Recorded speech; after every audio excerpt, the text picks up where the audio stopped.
I really appreciate it. I'm one of those people that I love to embarrass people, so I might make you all come up here and fill these empty seats, right? And especially if you sit in the back, you're going to be probably the first one to be called on, okay?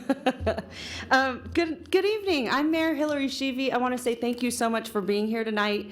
I have to tell you, this is going to be a conversation, one of many. A lot of people reached out to me, a lot of partners in the community that are a part of this process when it comes to mental health and addiction issues.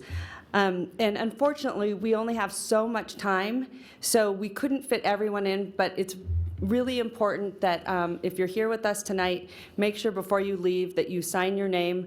We're going to be contacting everyone to continue on this conversation. So I want everyone to know that, again, this will be part of many conversations to be had in the community because this is such an incredibly important issue.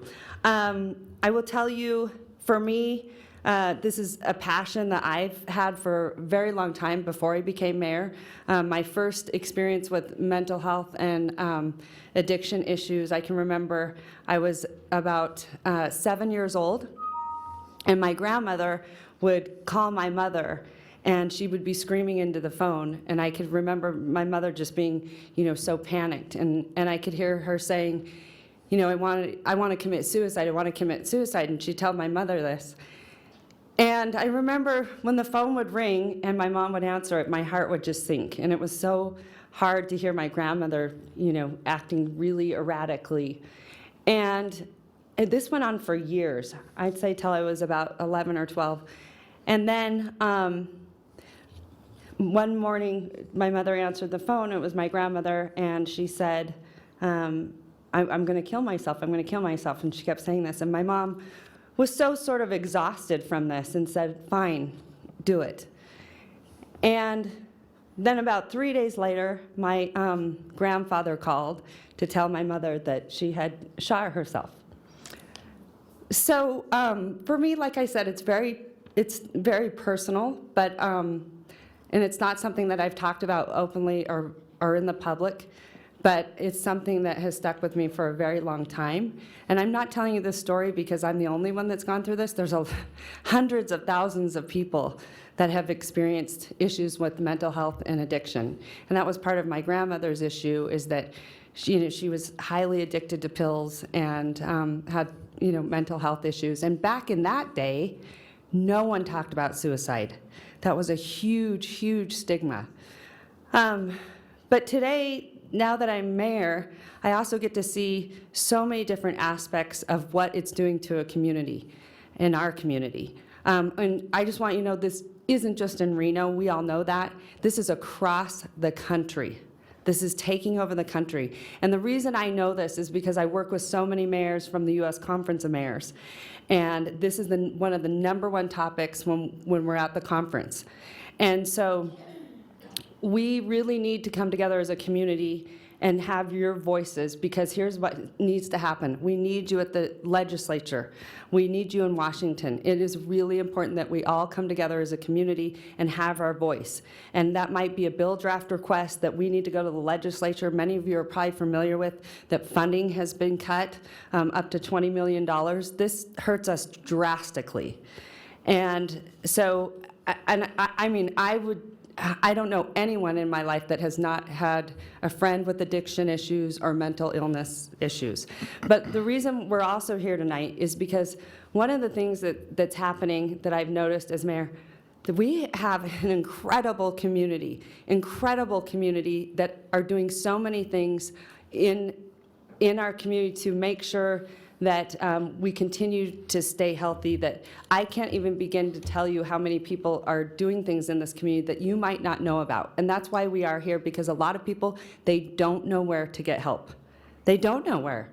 I mean, how many times have you reached out and someone says, I don't know? And I've experienced that. And sometimes it's frustrating for me as a mayor, and I say, wait a minute, if I'm having issues finding help, how are you finding help? So this is why I wanted to bring these incredible experts in the room. We're so fortunate to have them. Some really wonderful people that I'm very, very fond of. Deputy Marsden's over there. I didn't even recognize him. He's amazing. He is, he hates it whenever I embarrass him, but you don't even recognize him because he's not wearing his uniform. But he's, I'd say, the champion at Crossroads. And if you don't know about Crossroads, you will, because it's certainly something that we have in the community that saved hundreds, maybe if not thousands of lives. And so a lot of people need to know Crossroads. We also have the Honorable Sheila Leslie over here. I know she hates this. See, she hates it. But I always said after I'm mayor, I just want to do what Sheila Leslie does.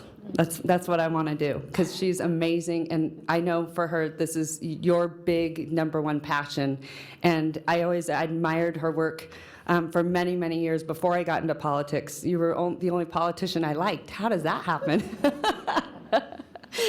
So, and then there's so many people that I want to recognize that I'm so fortunate to work with. And also, Judge Dorothy Nash-Holmes is right here. She's incredible. There are so many amazing people in this community that know where to turn for help. So I don't want to keep going on, because that's the worst thing that politicians can do, because I want you to hear some incredible stories and about what we have in this community that can help. A dear friend of mine he's been a tremendous help on Operation Downtown. It's a big working group that I started. And in January, we will start the Mayor's Task Force on Drug Abuse and Mental Illness. And that's not anything new in other cities. Many mayors are doing it, but they're finding them to be very, very successful.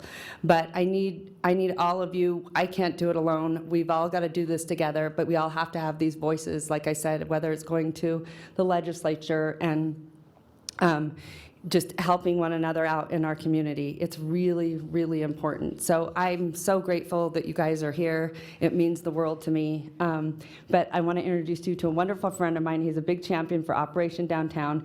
He's opening up his own mental health behavioral center here. He's very familiar with it, expert in the field, and so I'm so pleased that you are here with us, and you're going to kick this off. Steve Schnell.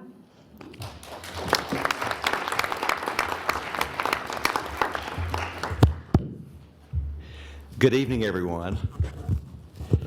My name is Steve Schell. I'm CEO of Reno Behavioral Healthcare Hospital that's currently under construction, and you'll be hearing more about us in the next couple of months as we finish and begin taking patients. And for those of you that are wondering, I know I'm not a native Nevadan with my southern accent, but I have lived in Reno for several years now. First of all, thank you very much for coming out tonight. As Mayor Sheevy stated, these topics have never been more important now than ever. Our nation is in the midst of an opioid crisis, along with mental health issues that continue to increase.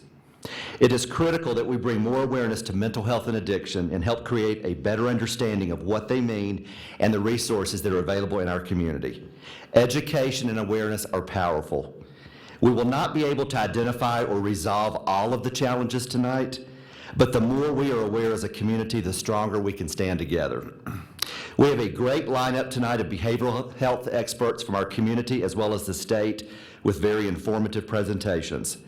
There will be an opportunity to ask questions later when we get to the panel discussion, as well as at the end of the event. Please feel free to gather information outside in the atrium, as well as enjoy some refreshments at the end of the event. Our first presenter this evening is Dr. Kristen Davis Coelho, who is the administrator of Renown Behavioral Health Institute. So please join me in welcoming Dr. Coelho.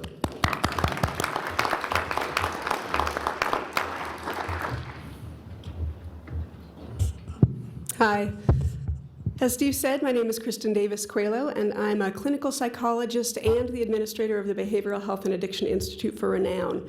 So my job tonight, being the lead-off speaker, I view as sort of setting the stage or laying a foundation for the conversation we're going to have tonight. Conversations usually go better when people are speaking the same language, so I thought we could start with just some basic terminology, some basic concepts as a foundation for what we're going to be talking about here moving forward. So I need to look behind me. I don't have the clicker. There's me. Click again. Okay, so we'll start off with the title of my talk is Mental Illness and Addiction, What is it and Why it Matters? So What is mental illness? Well, mental illness is a very, very broad term that encompasses a huge range of experiences, from the mild and temporary up to the severe and chronic, right? To have a mental health disorder diagnosis, you need to meet a certain set of criteria, symptoms that last for a certain specific duration and a certain level of intensity to meet criteria for a diagnosis, right? Behavioral health clinicians use the Diagnostic and Statistical Manual of Mental Disorders. This is kind of the Bible for behavioral health providers. And we look at that and we match a person's experience with symptoms. So one of the common things that I hear from people is that it seems like we can diagnose anything today, right? Like anything, you kind of slap a mental health label on. If a kid is a little active in school, teacher says they have ADHD. Somebody's kind of prone to mood swings, they must be bipolar, right? And that is a risk. I'll tell you, that's a risk, that we pathologize normal human experience. So there's one piece in our mental health diagnoses that is supposed to be sort of a protection for that, right? One common thread across the diagnoses. And that is that the symptoms, whatever they are, have to cause clinically significant distress for that person, right? Be very, very intensely upsetting, or cause significant impairment in their life. So it has to actually be having a functional impairment in their work, their school, their family life, their ability to function in order to meet criteria for a diagnosis. So let me give you a kind of a common example, and that is a worrier, right? Some people are just more prone to being worriers than others, right? We know that. We sort of anticipate bad outcomes of things, think about stuff that happened in the past, sort of ruminate about stuff that might go wrong. And that's not a diagnosis, right? That's not a mental health disorder. If they're on this side of the continuum, right, worrying, right, gets a little more intense, bothers them a little bit, right, still not a disorder. Gets to this point where they're sitting at work for 3 hours, staring at their computer screen, not getting anything accomplished, because all they can think about is all of the things that are going wrong in their life, or that could go wrong in their life, or that could go wrong in their friend's life, or their family's life. That's where you cross the line, right? That's where it's having an actual impact on somebody's functioning. Serious mental illness, or SMI, is sort of a subcategory of mental health disorders. And these are disorders that really, the symptoms are so significant, so impactful, that they're actually disabling, right? The person truly cannot function in a work setting, in a school setting, in relationships, interacting with other people. So schizophrenia, for example, is typically considered a serious mental illness. Severe forms of major depressive disorder or severe forms of bipolar disorder are classified as serious mental illness. And that distinction is important sometimes because in research, we have to be speaking the same language, right? You have to be able to say, if I refer to major depression and you refer to major depression and we're both doing research on it, we better be talking about the same thing or we're going to have completely different findings that are meaningless, right? So this serious mental illness classification is important occasionally as a label for funding, for programming, for knowing who am I trying to target with these interventions. The other thing that we don't talk about often enough is the fact that for many people, not all, but for many people, mental illness, a mental health condition, is a chronic health condition, right? Similar to asthma or diabetes.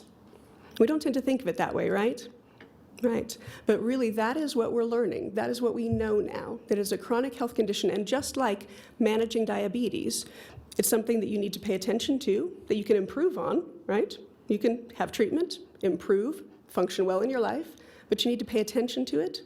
You might need episodic treatment to kind of keep yourself on track, and just need to manage it.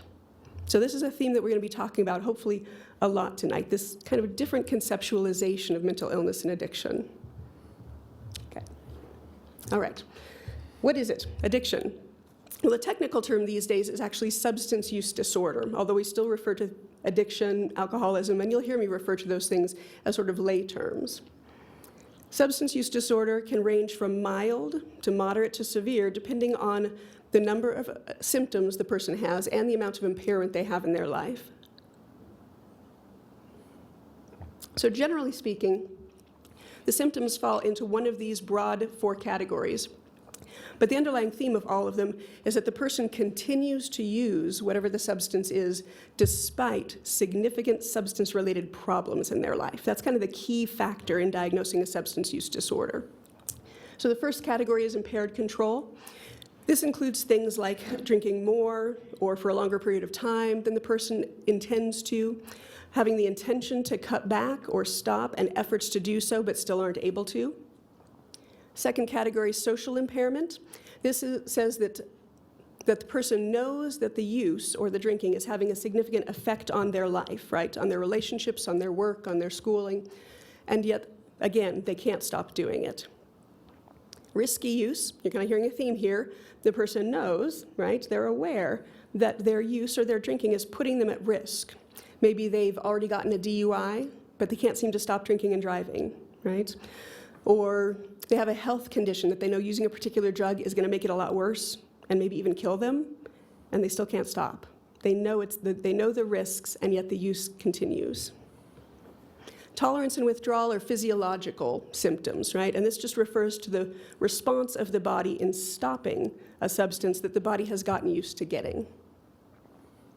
So again,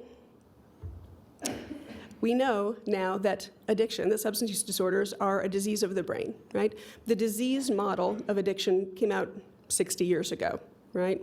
It was in response to this historical perception that alcoholism was a moral failing, right? It was a character flaw, lack of willpower. And so 50, 60, 70 years ago, people started talking about it as a disease in order to combat that perception, right? So it wouldn't be a judgment and people could truly get help. The interesting thing is now we have access to advanced neuroimaging techniques that show us that that's right. It is a disease of the reward centers and pathways in the brain, and it's a chronic disease. Okay? You can take neural images of someone with a substance use disorder of their brain, and you can see that the actual structure of the brain, the physical structure of the brain, changes. Right? The pathways and the functions of the brain change because of the use, because of the substance use disorder. It is a chronic health issue. The really, really tough thing about addiction is that it's a self-reinforcing cycle.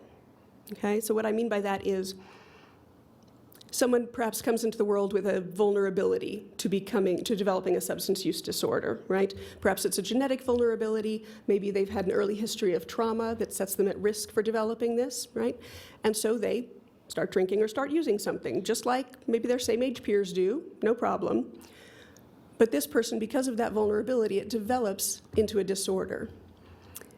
The action of using that substance changes the brain in ways that make it more likely that they're going to use again, even if they stop. And so then they use again.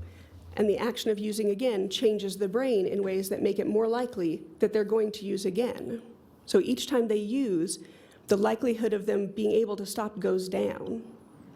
I think of it as, imagine there was a condition, a disease of some sort, where somebody is born with one leg shorter than the other. I know these diseases exist, but not in the way I'm going to explain it. So bear with me here for a second. We'll roll with this. So imagine their leg is a little bit shorter than the other one. Well, if one leg is shorter than the other one, you're probably a little more likely to trip and fall down, right? It just makes sense. But imagine that this condition means that every time you trip and fall down, your leg gets a little shorter, right? Which, of course, then makes you more likely to trip and fall down again, right?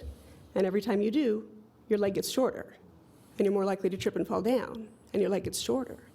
This is the self-reinforcing cycle of addiction in the brain. Okay. What's the relationship between mental illness and substance use? We know there is one, right? They occur frequently together. In fact, if you have a primary mental health condition, you are 2 times more likely than someone without a mental health condition to develop a substance use disorder. And vice versa, if you're a person with a primary substance use disorder, you are about 2 times more likely than someone without a substance use disorder to develop a mental health condition, right? And we think there are 3 ways that this is likely happening. One is that the mental health struggle you're having leads you to use substances to try to help cope with that condition, right? To cope with the symptoms, to manage them, to deal with it. Second, the substance use itself makes you more vulnerable to developing a mental health condition. So we know that adolescents who have a particular genetic vulnerability for schizophrenia, if they smoke marijuana during their teenage years, they are more highly likely to develop schizophrenia, to develop psychosis, than people who have that same genetic vulnerability and don't smoke marijuana in adolescence, right? It's the interaction of the two. And finally, there are a lot of shared risk factors for both conditions. They involve the similar regions of the brain. Early history of trauma makes you more vulnerable to both, and they both involve a genetic vulnerability. So the term behavioral health is what we use to encompass both mental health and addictions these days. You'll hear the term behavioral health, that's what it is. Essentially, we're saying mental health and addictions under the same umbrella. Okay. So, why it matters. We know that mental health issues and addictions are widespread and common.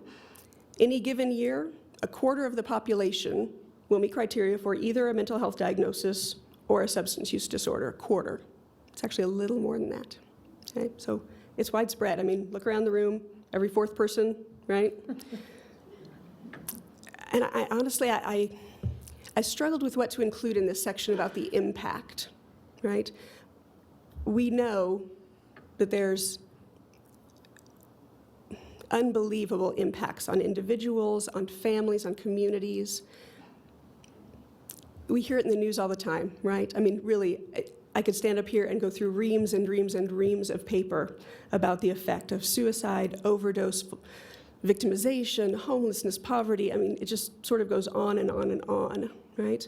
And then I realized that if you have been personally touched by mental illness or addiction, or if someone you love has been personally touched by mental illness or addiction, I do not need to tell you about the impact, right? You are living the impact every single day. You understand it better than any statistic or study. So, what are the treatment options? We're going to zip through this pretty quickly because I could talk about it forever, and I'm not supposed to. Outpatient treatment options. This is what you think of as sort of what you think of when you typically think of someone getting help, right?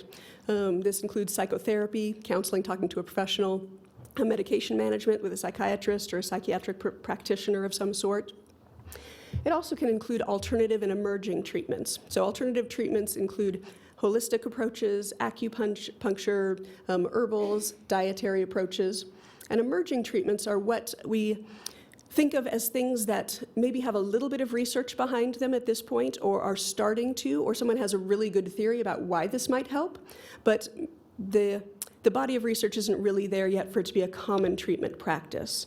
And maybe 5 years from now it'll be like the thing everybody does, or maybe we'll find out it doesn't actually work, but it's emerging and we want to support that. The second level of intensity is what I'm calling the intensive stay-home treatments, right? That's kind of my term for the fact that you don't like go and live somewhere, you actually go home. But they're more intense than your traditional, like go see your counselor and go see your psychiatrist. So 2 levels of that. One is the intensive outpatient programs, and these are typically 3 days a week for a few hours a day. They involve group therapy, individual therapy, classes to help support the person at a higher level if the lower level of care, the outpatient, isn't really meeting their needs. The next higher level is the partial hospitalization program. Now that is a bit of a misnomer. It sounds like people are going into the hospital, but the fact is you don't stay the night in the hospital. You go there, typically they are 5 days a week, 5 to 6 hours a day. And again, you get group counseling, you get individual counseling, usually you'll get medication management, you get classes, and you get this really intense level of support. But then at the end of the day, you go home and you practice what you've learned. The next level I'm calling the stay there treatments, right? Because you stay there to get the treatment. And often these 3 terms that I have under there, inpatient hospitalization, inpatient rehab, and residential treatment or residential rehab, often they're used interchangeably, but really they are very different things. And you find that out if you try to go into one and your insurance covers one but not the other, and you use the wrong word, and right? That's how you figure out that they're different. Inpatient hospitalization is going into a psychiatric hospital or a psychiatric unit at a general hospital, and it's typically a brief stay, 2 to 5 days. The goal is to stabilize somebody It's not intensive treatment focused. It's not make a lot of changes while you're here. It's really just come in, let's make sure you're safe, let's do what we need to do in the short term to get you back out into your home and your community. Inpatient rehab or rehab programs typically last a little bit longer, and they're more treatment focused. Those might last a week to 3 weeks. And the residential treatments are typically the longest. Those might be between 28 days and 90 days. And again, that's more focused on long-term treatment, relapse prevention, and stabilization. So those are the different levels of care: the outpatient, kind of the intensive stay-home ones, and then the stay-there ones. How it gets determined which one you're going to have really depends on a few different things. One is individual preference. The person who's going into the treatment probably has an opinion about what they think is going to work for them, and that's a part of the decision making. The other is the severity of the symptoms. The other is what the level of risk is for the person. And then, if they've had previous treatment, how effective was it for them? One word about detoxification, just to kind of combat a myth, right? Detoxification itself is not a treatment, right? It's a medical intervention at its core. And really what the goal of detoxification is just to, in a medically safe way, get the substances out of the person's body that they've been using, right? Usually it's a precursor to treatment for people that have been using at a heavy level. It can happen in an outpatient treatment or an inpatient treatment, depending on what the substance is and what the level of medical risk is. And other supports. These are not formal treatments like the other ones, but they're critical for maintaining recovery, right? Supportive housing, recovery-based housing or group homes, community support groups, 12-step programs, support groups like NAMI, the National Alliance for Mental Illness, that we'll hear about later tonight. These are all critical for helping the person maintain once they're in the less intensive levels of treatment. Okay. This is the happy slide. Okay. There's lots of unhappy stuff about these topics, but this is the happy slide. So, treatment effectiveness. Mental illness, right? The majority of people, even with a serious mental illness, who engage in active treatment, active, effective treatment, improve, okay? 60% of people with schizophrenia have an improvement rate, right? The improvement rate for major depressive disorder is 70%. The improvement rate for bipolar disorder is 80%. Now, you might be saying, 60, 70, that doesn't sound that great, right? But when you compare it to other chronic health conditions, it's right in there. Cardiovascular disease, 65% improvement. Diabetes and asthma, 75%, right? The recovery model says that the state of achieving mental health is not about a lack of mental health disorders, right? It's not about a lack of stress, a lack of symptoms, even a lack of a history of substance use. That recovery is about living a meaningful, self-directed life, with or without a behavioral health condition. There are four dimensions of recovery that we talk about. One is health, right? That is being able to make healthy choices for your own emotional and physical well-being, having a safe and secure place to live, having a sense of meaning in your life, engaging in work, school, relationships, volunteering, creative outlets, and being a part of a community, developing a support network, engaging with your social network. Okay. Now I want to take one more second, if I will be obliged, and go back to this idea of the chronic health condition, because it really drives how we intervene. This is my goal, right? I'm speaking for myself here. Nobody else told me this. This is my goal, an emotionally healthy, thriving, resilient community. And I think one of the ways we get there is this idea about addictions and mental illness being chronic health conditions, right? That's very different than how we treat other chronic health conditions. Can you imagine for a second that we talked about other health conditions the way we talk about addiction and mental illness, right? We'd be saying, that's Sally. She has her asthma medication. She has a nebulizer breathing treatment at home, and yet there she is, back in the hospital, not breathing. She obviously doesn't want to get better, right? Or Mr. Jones, if your blood sugars go above 300 again, we're done. We're not paying for any more treatment for you. Would we ever say that, right? And yet these are the conversations that happen. And we need to break down that distinction if we're going to make progress on this. Now, like I said, this is my goal. I think we can get there. It's a little ways from where we are now, right? Needless to say. But we can get there. And we can get there by having things like tonight, right? This is the start. Conversations like this where we break down stigmas, we get rid of stereotypes, we give people good information, and we support them in reaching out for help. So even if we have to start like one person at a time, this is the place to start. And I know we can get there, and I'm really, really glad that you're here tonight to be part of it. Thanks.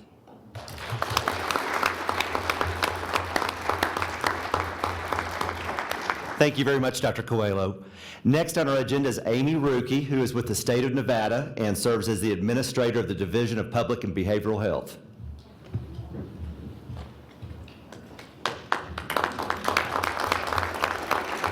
Thank you. Good evening. That was inspirational, what we heard. And I have a clear connection with this population. Some of you may recall I ran a community organization down on Record Street for several years. This community and its mental health are very important to me. And I'm really glad we're here tonight to talk about issues related to mental health.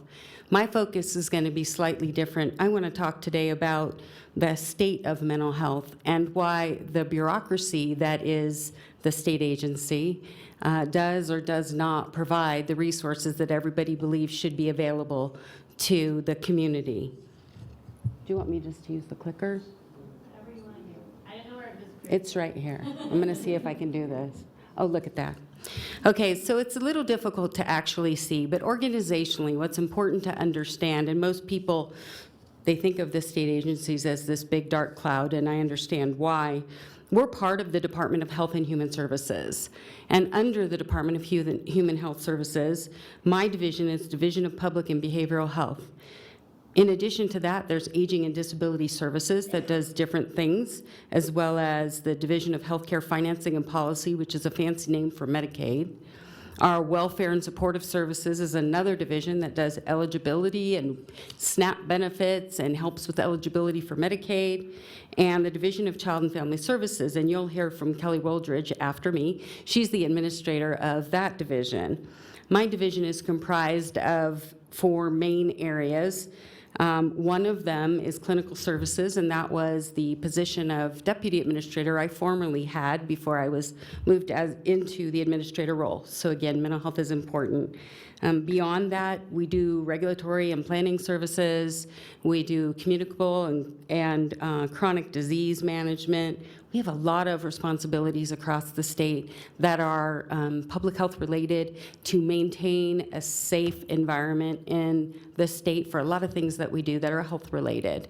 I have to admit that I'm much more closely aligned with and interested in this subject, so I'm glad I was asked to speak tonight. One of the things that is always a topic that comes up is, why is it that they're cutting the mental health services budget? Why is it that NAMS again is facing cuts as we go through a legislative session?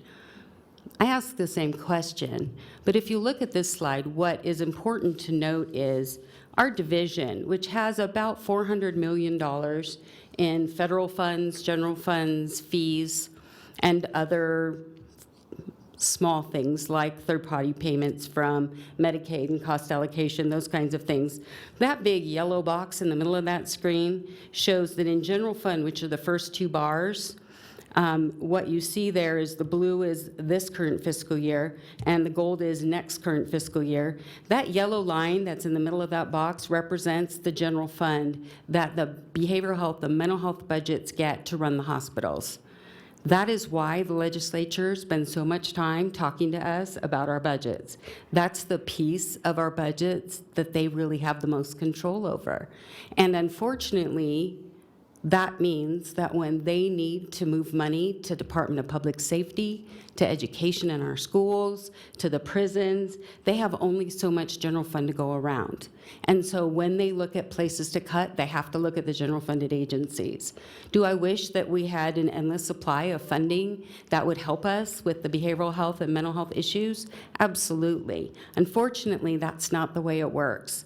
So please understand that when we have these conversations at the legislative level, and they're talking about cutting mental health and not talking about our regulatory activities that we perform, or our community health nursing functions, or other things that we do in our division, that's because the majority of that funding is your state tax dollars, and they are appropriately concerned about managing those, and sometimes the priorities shift. I think based on the events of October 1st in Las Vegas, I think the priority is pretty clear that mental health needs a great deal of focus. We have no direct correlation, but our public health preparedness activities that we had to deploy that day and since that day have been evident in our bringing up our behavioral health crisis services, managing the Emergency Operations Center, providing resources to victims. They keep alluding to the fact that this gentleman had a mental health issue. We don't know that for sure. But how else can we rationalize as human beings why someone would do that to someone else? So this is really an important topic, and I think it continues to be. The changes to our mental health budget over the past few years are interesting to look at. If you look at the first set of bars, they're fairly low. That is what we actually spent in last fiscal year, which means July 1st through June 30th, 2016, how much money we actually spent. What we were allowed to spend are the next two set of bars in 2016. We were allowed to spend up to that level, and we couldn't. And the reason that we couldn't is not because we couldn't fill our beds or that we couldn't have enough people that needed services. The reason that we couldn't spend those dollars is because we have a very difficult time filling our workforce needs. We have a very difficult time competing with the public entities who can pay more for some of the clinical positions that we have. As a state agency, we have to compete for positions like clinical nurses that we use in our agency and that they use at Renown and St. Mary's and even other state agencies, and even the local government, even the county pays more than some of the state agencies can pay. And so we can't fill our workforce, and therefore we can't spend our money. And unfortunately, that also leads to our getting less money in the future. Because based on what this says, we didn't need all the money we were allowed to spend because we didn't spend it. In our future fiscal years, the next two sets, in fiscal year 16 and 17 are the blue bars. That's how much we were allowed to spend in fiscal year 16 and 17. However, what you see in gold bars are what we're allowed to spend in 18 and 19. And when you compare those two gold bars at the end to the first two bars, you can see what we actually spent last year, we can spend this year, and then some. So we didn't really cut our budgets by as much as it sounded. We actually can spend the resources that we have if we can maximize those dollars and if we can actually fill those beds. So those cuts, although large, really aren't as impactful as they seem.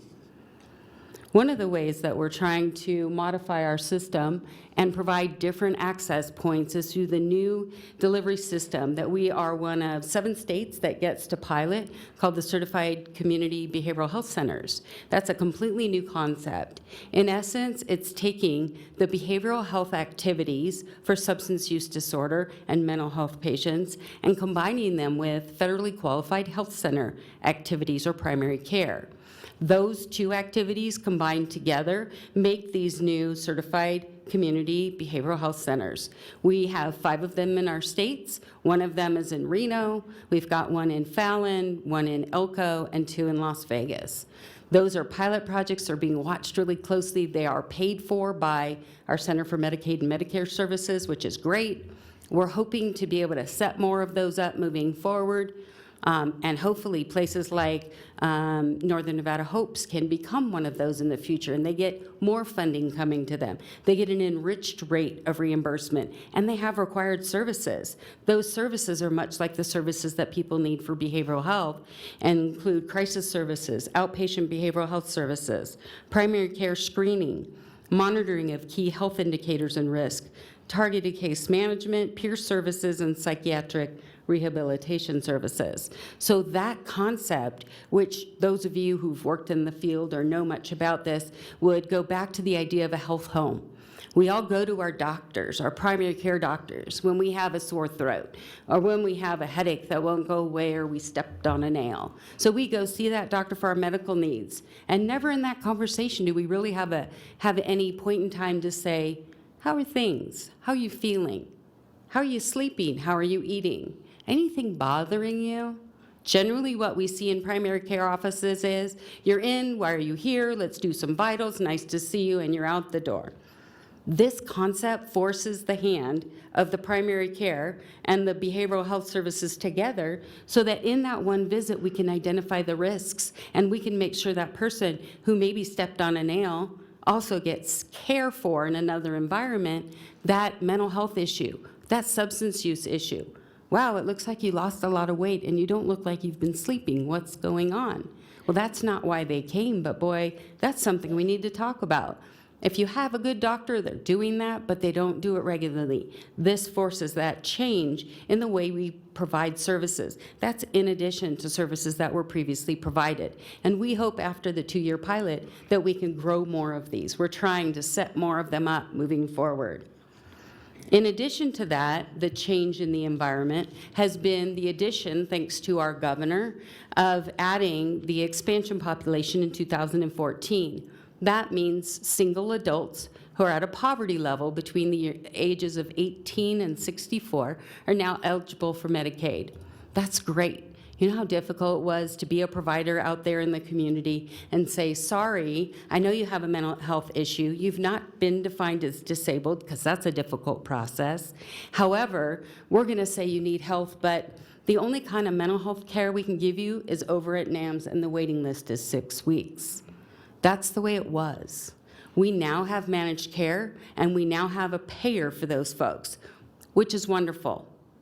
However, if you're trying to navigate that system, I can guarantee if you talk to any provider or any family or relative of a person who has a mental health disorder and happens to be covered under AmeriGroup or Health Plan of Nevada, or the new one, Silver Summit, that it's really difficult to access services. I don't know where to go. Who do I call? What do I do? So oftentimes, I'll tell you to be honest, they go to NAMS, and NAMS says, you really shouldn't come here because our money is supposed to go to people who don't have any benefit, who can't qualify for Medicaid, but we're going to help you because we don't want to turn you away. We don't want you to decompensate more. We don't want you to be at risk. So here's a prescription for your medications. Here's a way to get them filled. But we're going to give you a phone number. We'd like you to call them and help them to help you navigate that system and get you enrolled and get you in to see a provider that can give you that care, and it's paid for by your insurance company. Isn't that great? Most of the mentally ill folks who we deal with in this community aren't organized well enough to do that. It's unfortunate because that system is set up for maybe any one of us who has to navigate our own medical insurance, where we have to call and try to find out who's on the provider list and where we can go and where the line's not too long and where our copay won't interfere with our ability to get care. That system works well for people who aren't disorganized and have a mental health issue, especially those who are severely and persistently mentally ill. So the problem with this system, although well-intended, is it doesn't navigate for the patient well enough. And I think that's a place we need to do better. That's one of the things I'm hoping that we're moving towards. I see my friends from NAMI both shaking their head. Hi, Ginger. Hi, Sandy. I know that we're working hard, and thank you for all you do. The things that we do as a state agency that we provide direct service for, and I'll tell you, most states don't do it this way. Our state still provides civil inpatient hospitalization. So the legal 2000s, they can go to NAMS, they go to Dini-Townsend. Down south, it's called Rawson-Neal. We have limited funding based on what I told you about before, and we have limited capacity, and we're still providing those services. I'll show you in a few minutes a slide that says what the insurance is on the people we treat. And it's uninsured, but it's not all uninsured. We take care of civil mental health services, inpatient and outpatient, at both NAMS and SNAMS, and we also provide housing supports on a limited level. Those MCOs I was just talking about, unfortunately, the problem with them is they will provide housing, but their criteria to get someone to housing is ridiculously difficult. I believe when I talked to the folks from, I believe it was WellCare, who's the behavioral health arm of Amerigroup, they said if someone has psychiatric emergency room visits over a 6-month period of like 12 times, we'll help pay for their housing. That's ridiculous. So we keep them in some of our housing supports at NAMS, and then we don't have enough money to go around. Because if we look at the intent, our money is for those people who don't have a resource. And yet, we're care providers. So we see that person and we say, but if we don't let them be in our housing, what's going to happen? They're going to fall apart, and we don't want that to happen. So we keep them in our housing, and then we have limits on that housing dollar. We also provide mental health services for the forensic population, and we're the only ones who do that. Other than those services which are limited that occur inside the correctional institutions, anyone who's deemed incompetent to stand trial goes to our forensic hospitals. We don't have a choice about treating them, and we can't say, well, why don't you go get treatment elsewhere? We have Lakes Crossing Center that's been here for years, and now we've opened, about 2 years ago, Stein Hospital, which is for forensic in Las Vegas. We've doubled our capacity, but I'll show you as I go on. The increased in amount of volume is significant. Dini-Townsend Hospital, just to give you an idea, you can see on the top left corner, that is the fiscal year average of the number of clients we have on any given day. The numbers are going up, and our money goes down, but the numbers are going up. We have a capacity of 30. The tallest bar, if you can see, says 29. That means our average daily census is 29. At any point in time, we always are full. And if that bed's open at the time we counted, it's probably going to be filled very soon. And as soon as that person leaves, we're going to clean it and let the next person in. Below that is the average length of stay in days, and you can see that this spiked, that we sometimes keep people longer because there aren't other good support systems for them. We deal with across population. We don't deal with the mental health population. We deal with the mental health population who has substance use disorders, and oftentimes we're dealing with those folks who could benefit from nursing home care. It's not the population that if you look up in statute it says we treat, but when you have complex people with complex issues and no one else will care for them, they end up in our hospital. And then we have to figure out how we're going to discharge them when they have that many co-occurring issues going on. It's difficult at best. And when we keep them longer, that bed's not available for the next person that's waiting in the emergency room that needs a bed. The last chart on that page talks about our wait list average. And what's it do? It's going up. Because more and more people, as our population goes up, more and more people in this community need services, and we have a waiting list. And that waiting list is all the people sitting in the emergency rooms on any given day that are saying, hey, I need a bed, I'm on a legal 2,000 or an involuntary commitment, I need to get them into a hospital bed. I've got Renown calling me sometimes and saying, I don't know what you're doing, Amy, but we've got to get these people out of our ER. They've been in there for 2 and 3 days. And I'm saying, what would you like me to do with the people I have? Moreover, I get the same call from all the other hospitals. So some of the difficulty in that is, on any given day, we could have 30 people waiting any given day. And that's a combination of all the hospitals in this area. All those people need a bed. But all those people don't need a bed in our hospital. All those people need a bed, but depending on their payer source, they need a bed where they can be treated. But they're not always treated in the environment that really meets their needs at the same time they have a resource for. You can see that the similar issues happen down south at our Rawson-Neal Hospital. They've had bigger issues really over time. Their census is steadily going down. As you can see, the number of clients year to date has gone down to 86. We've been limited to 88 beds. At one point, we were treating, the average is 182 in fiscal year 15. We have that capacity. We're not allowed to fill it. We're not allowed to fill it because we don't have the funding, but moreover, we don't have the staffing. We can't compete for some of the staff. Average length of stay, it's fairly high there as well. We try to turn them over as quickly as possible. But again, it's about the resources and the connection and the support in the community. And their wait list, 52 is the average wait list right now, fiscal year to date. So they have the same issues going on. They're sitting in the ERs and we're getting the calls. Our forensic mental health services are interesting, so I thought I would just bring up to you how we do them. We are required to assess a patient to decide under that evaluation whether or not they're competent to stand trial. Our psychologists go out, they make that assessment. If possible, we bring them into our program and we do an evaluation over time, because sometimes that initial assessment won't tell us what's going on. If we decide they're incompetent, then we try to restore them to competence.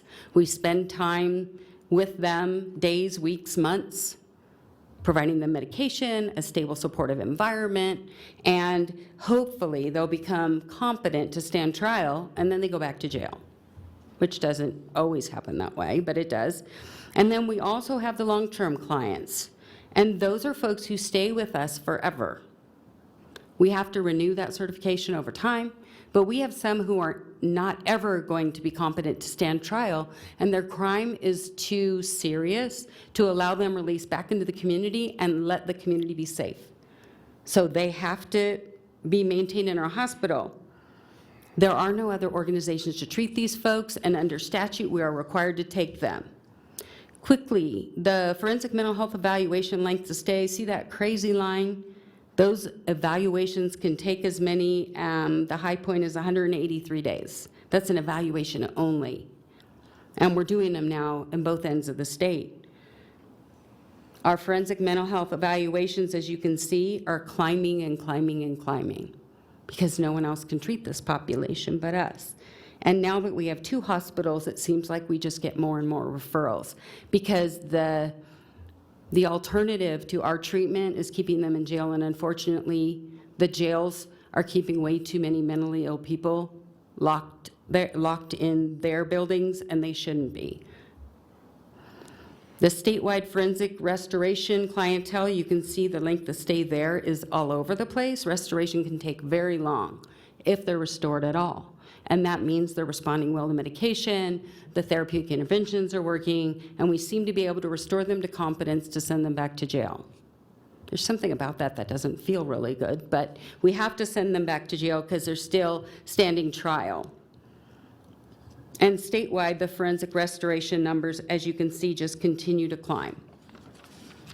The long-term clients, their length of stay, we've got people there who've been there at Lakes Crossing for more than 10 years. The problem with the issues of having these long-term clients are not that we can't house them safely, although we do have quite a few injuries in those environments for our staff. But we are under a consent decree, which requires us within 7 days of the judge's order to evaluate that client and find a bed for them. And when we have clients who are staying in our long-term facility forever, for a long time, for 10 years, for more, we run out of room. And if we're out of compliance with that required consent decree, we're under penalty of, I don't remember the number, thousands of dollars a day if we don't comply with this, and many states don't. So that's another area where state general fund has to go without choice. The ER waiting averages, just to let you see this bar, which is a little bit hard to see even on my page, but what's important is those green bars on the top are the amount of time that people are waiting in days in the emergency rooms. The blue is the adults in the south, and the green is the adults in the north. You can see that waiting times, although we're trying to work on them, we're seeing some improvement. This is only the month of September that I'm showing you here. The average ER waiting time On an annual basis, as you can see, we're still dealing with significant amounts of time, although it's improved. The adults in the South were significant and down to 49 days on average, which means they're also being held on other floors with other conditions. And we are working on improving the system of tracking these folks and also working with the rural hospitals to ensure that they understand how to stabilize this population, treat them, and discharge them to their community where their support system should be, rather than having them in their emergency room just to find a way to get them into one of our hospitals in Reno or in Las Vegas because they just want them out of their small rural hospital. That's not always the answer. So we're working on that. This is more about the statewide emergency room waiting averages. And the insurance status. This is important because those of folks who are waiting are not necessarily waiting for us. So the large tan bar is the uninsured population. 38% is waiting for a bed in our hospitals. We get that. Medicaid fee-for-service patients who are waiting can be seen and treated and paid for in a medical hospital. Medicaid managed care can be treated any place where they have a contract to be treated, which generally is in a medical hospital, or in some cases can be a freestanding hospital. However, there are some laws that prohibit that, as Steve well knows. We have some that are pending Medicaid, some that are Medicare, and private insurance, TRICARE, military and commercial insurance. Statewide, the inpatient treatment that we provide, the status of those we actually admit in our hospitals, the golden bar at the bottom are the uninsured. Those are who we treat in our hospitals. All those other bars, all those other colors are folks who have resources and could be treated in another environment. But they're not generally waiting and going to those other environments because the answer has historically been, they're on a legal hold, send them to NAMS. They're on a legal hold, send them to SNAMS in the South. And although that was the safety net and the plan, it's no longer the way things should go in our community. I have a few more slides. Why are they uninsured? This block, which is very confusing, is the reason why we have people who are uninsured. Sometimes clients refuse to apply for insurance. Sometimes they're unable to be interviewed because they're too psychotic and we can't get good information from them. Sometimes they say, I already applied, I'm just waiting to hear, and so on. So we have a wide variety of people who say, I'm uninsured and therefore I go to the state hospitals because they like to go to the state hospitals and they're comfortable going there. But they're uninsured for a variety of reasons, many of which are not really the reason why we aren't serving them the best way we can. We do have outstationed eligibility workers with our welfare sister agency who are trying to get people eligible and put on Medicaid so that they can be served and have a resource for payment. Many of you are familiar with our mobile outreach safety team programs. We've done quite a bit of work in the north. The red bars on this sheet are related to the amount and volume of most clients that are being seen year over year by the mobile outreach safety team. Thankfully, we had legislation that extends that, and we're going to be seeing more mobile outreach safety team, more hours a day.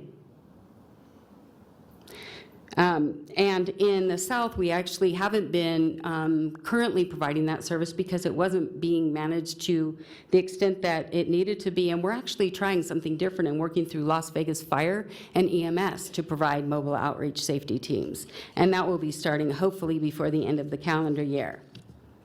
Housing supports is always a big question in the North and the South, as well as the rurals. Unfortunately, the funding continues to dry up. We are doing what we can to find federal resources and continuing to go after federal funding. This is just a chart that shows you the adult housing support by type, and I'm on to questions. I'm sorry. So I will be available if you'd like to ask me any questions. I know that's a lot of information. I will also make sure that this PowerPoint, because it has a lot of details, is available to anyone who'd like to see it after. Thank you very much.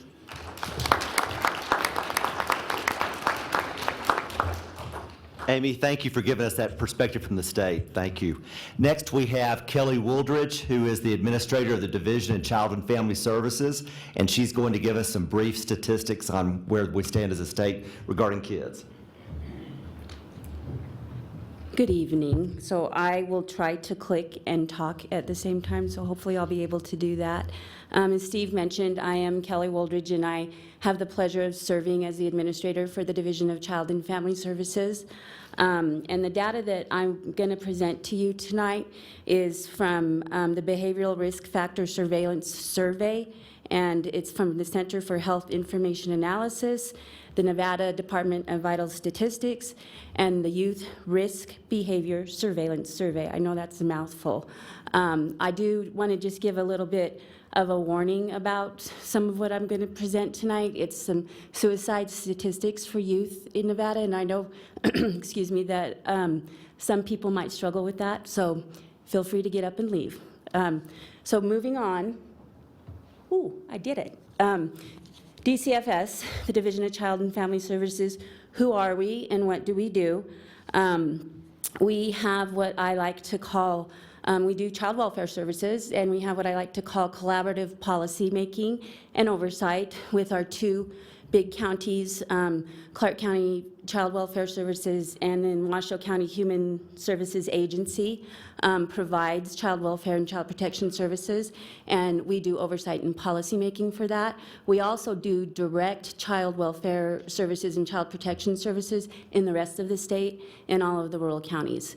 We also have our juvenile justice services. We have the high-end juvenile justice services. We have 3 correctional institutions. One is the Nevada Youth Training Center in Elko. The next is the Kelliani Youth Center in Kelliani. And then finally, our secure high-end facility is our Summit View Youth Center in Las Vegas. And then what I'm going to talk a lot about tonight is children's mental health services. I have been in children's mental health services for several years, and the children's mental health services that we have in Washoe County is our Northern Nevada Child and Adolescent Services, and that includes outpatient therapy from birth to 18. We have an early childhood day treatment program there that's funded by victims of crime. We also have our Wraparound in Nevada program. We have 2 youth residential placements. One is our Adolescent Treatment Center in Sparks, and then we also have our family learning homes that are on the campus up by the university. So the Youth Risk Behavior Surveillance Survey, I'm going to try not to say that again because I can't get it out all the time, is a survey that is done every other year, 1 year with high school kids and 1 year with middle school kids. And it's an anonymous survey that kids complete, so it's self-report. And so the data that I have is on high school students from 2015 in Washoe County. And if you look at this first chart, this is the percentage of high school students who felt sad or hopeless in 2015 in Washoe County. As you can see, 44% of those reporting were female. The ages 14 to 18 are all about the same amount, and it's the same through the grades. It's all about even. And that we also had in race the Pacific Islanders, Native Hawaiians reported more. This next slide shows the number of youth that seriously contemplated suicide in 2015, and you can see again that the highest amount was females, and that the highest age was 15, 10th grade. You're going to kind of see that throughout these slides. And again, Native Hawaiian or Pacific Islanders were the highest in race. So this next chart shows the number of high schoolers who made a plan about how they would attempt suicide in 2015. And as you can see, again, females were higher. It's about 15-year-olds were the highest, 10th grade was the highest, and then the Native Hawaiian Pacific Islanders. This next slide shows the percentage of high school students who self-reported attempting suicide. This slide shows us that in Washoe County, the percent exceeds what the overall state rate is. So in Washoe County, 11.7% of kids reporting it. In the state overall was 9.8%. This slide demonstrates the percent of high school students whose suicide attempt resulted in an injury, poisoning, or overdose, and they had to be treated by a doctor or a nurse. And it changes a little bit here. 4.4% were male, which were the highest. 6.2% were 16-year-olds. 5.1% 10th grade again. 16% were the American Indian, Alaskan Native, and then we added 10.2% for American Indian or Alaskan Native. So we're at the tip of the iceberg with this data from 2015. 4% of high school students in Washoe County had a suicide attempt that required treatment by a doctor or a nurse. 11.7% had a suicide attempt. 15.4% had suicidal ideation with a plan, and 18.8% had suicidal ideation and were seriously considering it. So the 2016 data is still being calculated, but what I can tell you that we know from the 2016 data is that 4.6% of the respondents in Washoe County reported they seriously considered attempting suicide in the last 12 months. So if you do the math with the Washoe County population, that's 20,475 residents. So this chart shows inpatient hospitalizations related to suicide by age group. And as you can see, that 21% is the highest of ages 15 to 24, and we had 4% in ages 5 to 14. This chart shows that of that 21% of ages 15 to 24, 86% of those attempts suicide were by a solid, liquid, gas, and vapors. This chart shows emergency room visits, and this is just in Washoe County, of that 33% of ER visits were related to suicide were 15 to 24-year-olds. Again, of that, 57% were due to a solid, liquid, gas, or vapor attempt. So as you can see, in 2014, we had, there were 8 suicide deaths of youth ages 15 to 24. There were 5 in 2015 and 3 in 2016. So what are we doing about this? And how do we respond to these startling statistics? And suicide, as we talked about earlier, is a complex problem. Many factors can increase suicide risk, while others can help to protect, and that changes over time. So we must have a comprehensive plan, and we do. So our comprehensive plan needs to include to identify and assist, which I'll talk about in a minute, increase help seeking with kids, effective care and treatment, care and transitional linkages, so getting kids the support and services that they need, responding to crisis, which I'll talk about what our program is for that, reducing access to means, life skills and resiliency for kids, and then social connectedness. Research shows that if kids have one person that they feel connected to, that can decrease their risk. And then lastly, I'll talk about postvention planning and what we're doing around that, and especially in Washoe County.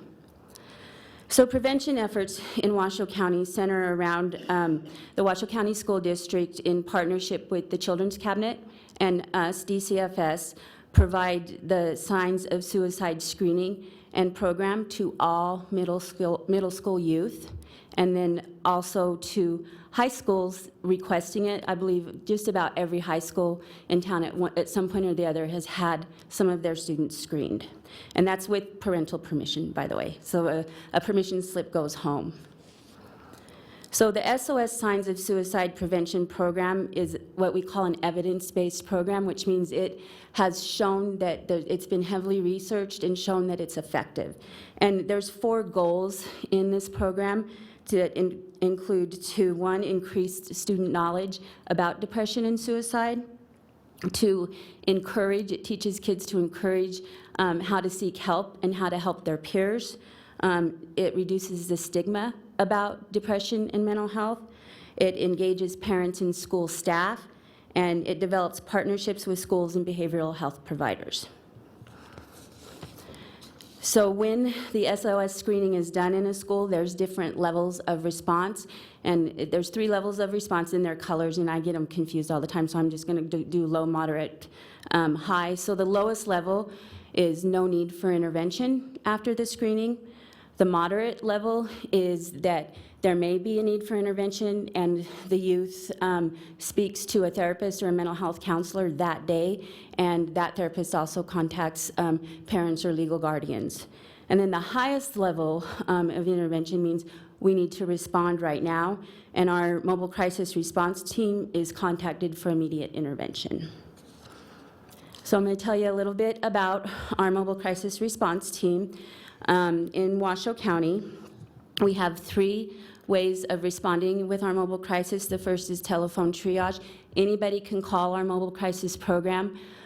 We have a quick screening that we do to assist if there's a crisis and try to de-escalate that and decide if we need to respond to people just calling and needing services, and then we do the referral for services. So if the decision is that this youth or family is in crisis and we need to respond, the team goes out in teams of 2. So it's a mental health counselor and a case manager that go out to wherever the youth is and wherever the family is.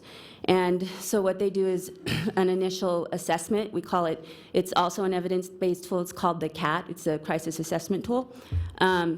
And that's done with the youth, and then we also meet with the parent or whoever is around the youth to determine what the level of care needs to be, if the youth needs to be in an acute care hospital for inpatient stabilization, or if we can develop a safety plan with the youth within their living environment and their school environment to keep them safe. What we do, if we are able to develop the safety plan and get agreement from everyone to follow the safety plan, is that mobile crisis team is available to that child and family for several days. We go out and contact them as many times as they ask, or as many times as we think they need to assist that family. And then the third part of our mobile crisis is what we call stabilization. Families can choose to continue working with the mobile crisis team for up to 30 days after that, while we continue to stabilize the family and get them referred out for services. So since we started the mobile crisis team in July of 16, in Washoe County, we have served 967 kids. And so what is the outcome of our mobile crisis response team services? And I'm proud to say that out of those 67 kids that we've served, only 18 of those kids have had to be served again by the mobile crisis response team, at least one more time. 94% of the kids that we've served have hospital diversion, which means we were able to keep them out of an acute care hospital and keep them safely at home and in their communities and in their schools and with their families. And 67% of those kids that we have served have chosen to go on to our 30-day stabilization program. So next is our post-vention plan. So a post-vention plan is something that's recognized by the Substance Abuse Mental Health Services Administration, the Suicide Prevention Resource Center, the National Association of School Psychologists, all released guidelines about how schools and communities should respond following an episode of serious suicidal behavior, including suicide attempts and death by suicide. These activities are conducted with the goal of fostering positive adjustment in the school community following a crisis. The post-intervention plan gives guidelines and tips about what schools and communities should do for immediate response following an event, the first 24 hours, the first month, and longer term. So the State of Nevada Post-Intervention Plan is on our DCFS website, which is dcfs.nv.gov, if anyone's interested in looking at it. And then lastly, I just wanted to make sure that I give some resources. So the Suicide Prevention Lifeline is 1-800-273-TALK. We have the crisis call center is 784-8090, or you can text 839-863, the word answer. Our mobile crisis services, the number for them in Washoe County is 688-1670.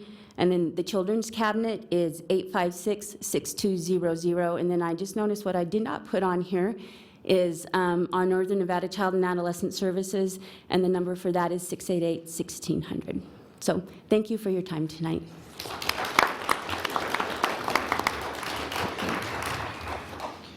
Thank you, Kelly. I promise we're going to get to the panel in just a few minutes. So next is Amber Howell, Director of Washoe County Social Services.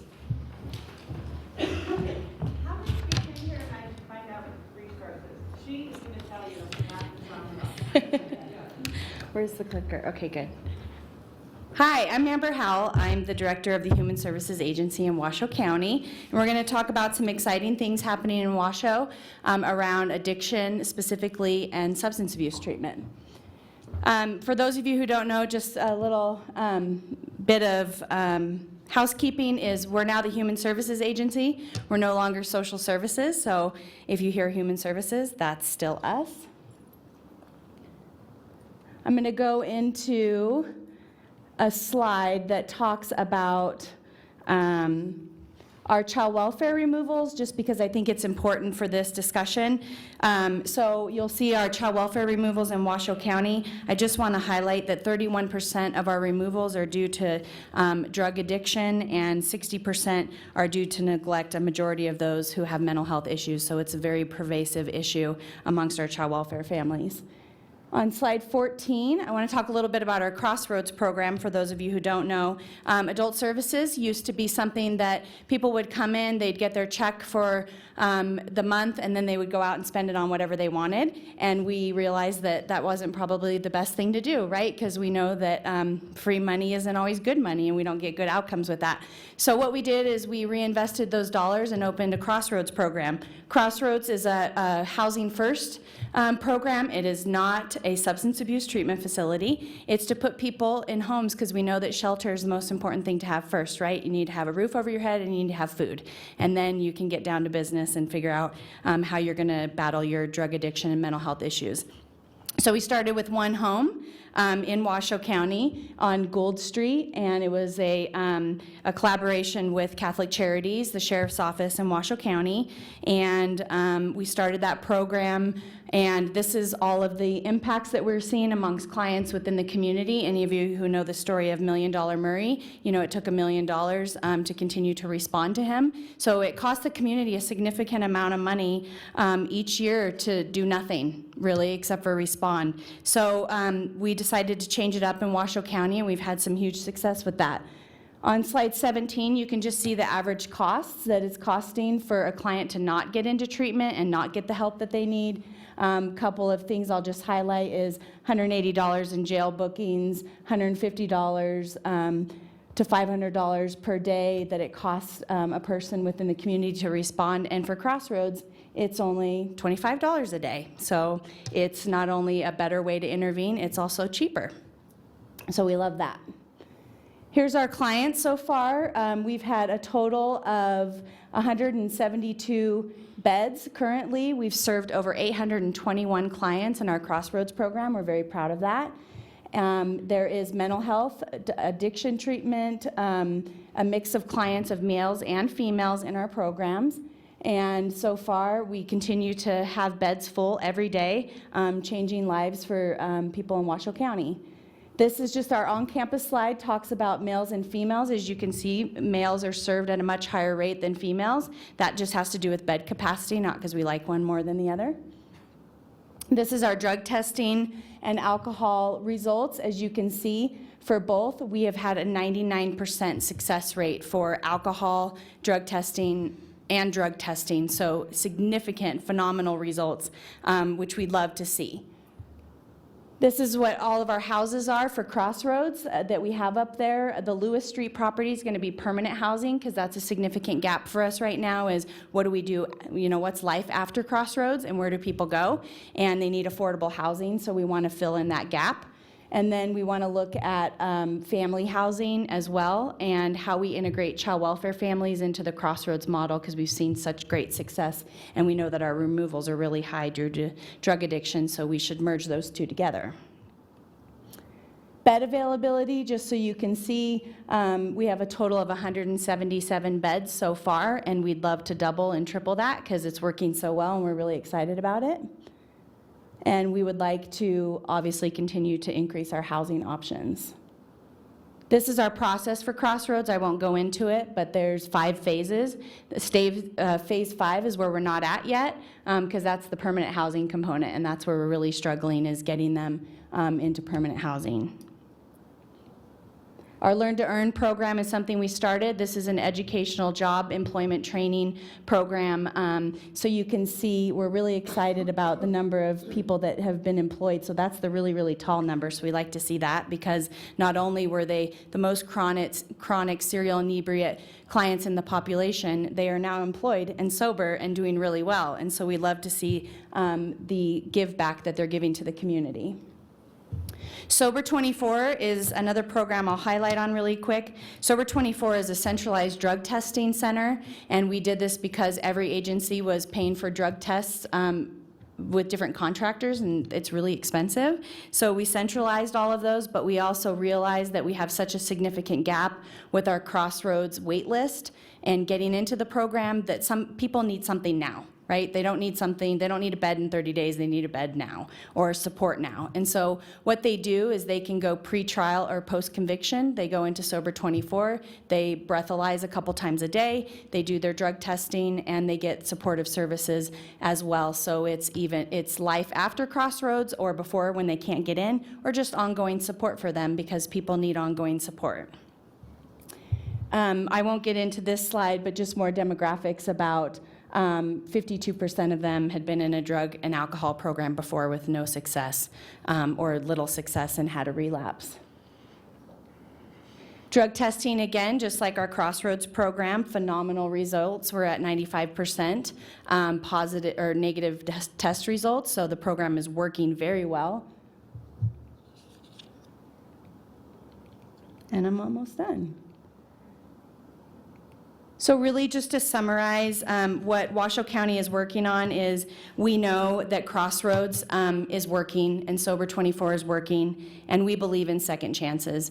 And we know that people don't wake up every day and want to be addicted anymore. We know that they need help and they need a soft hand and a place to go and someone to reach out and say, we're here and we can help you. And we want to be that safety net for people in Washoe County. So we want to continue to enhance Crossroads, expand our mental health services. We know that's a significant issue in our community, and continue to address the housing crisis or moving people from Crossroads to permanent housing. And we know and want to build better and brighter futures for our citizens. And this is just one small way that we're trying to tackle addiction in Washoe County. So I'd be happy to answer any questions.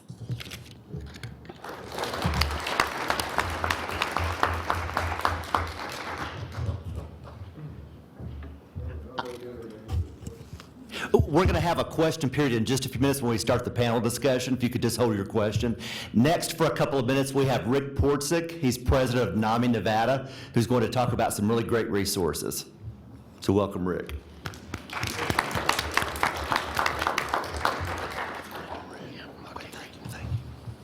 Thanks, Steve. And good evening, everyone. I want to thank Steve and the mayor for including NAMI into this evening's program. I guess I can use this.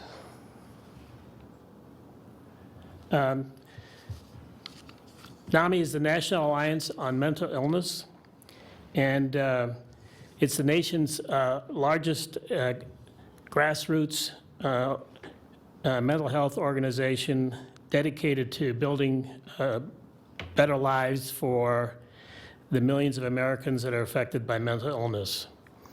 We have over 1,000 affiliates in all 50 states across the country. And as mentioned earlier, 1 in 5 Americans are affected by mental illness. NAMI's vision is a world where all persons affected by mental illness experience resiliency, recovery, and wellness.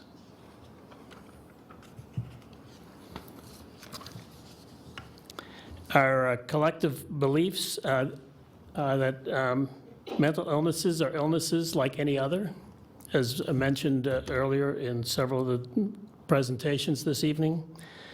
Stigma is real and has terrible consequences.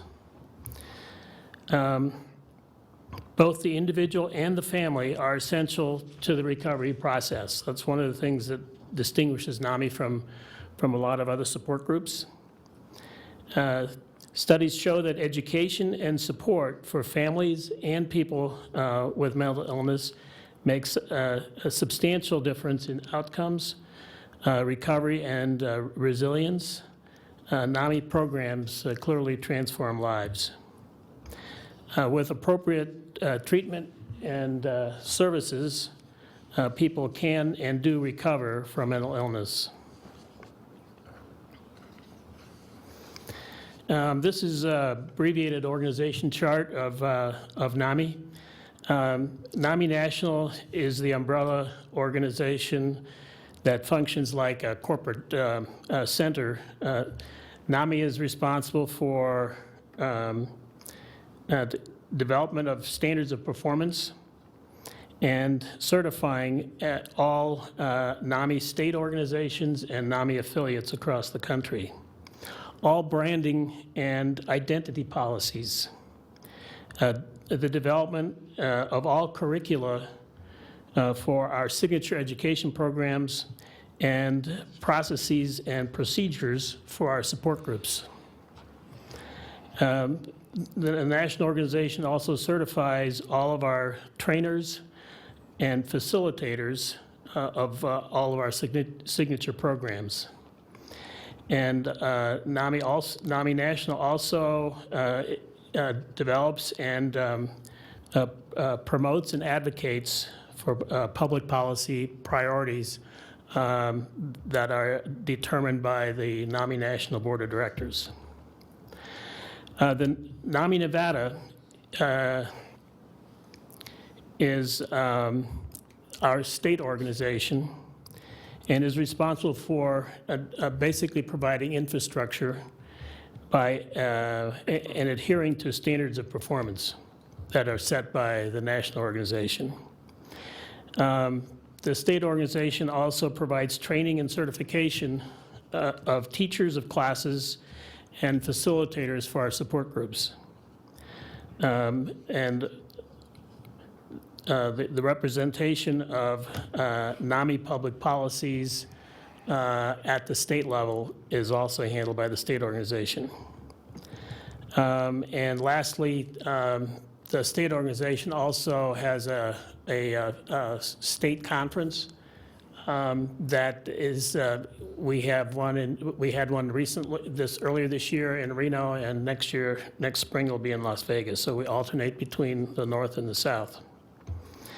Then in Nevada, we have 3 local affiliates, and the responsibilities of the affiliates are to be the boots on the ground, basically, and include providing teachers for the classes that we conduct, providing facilitators for support groups.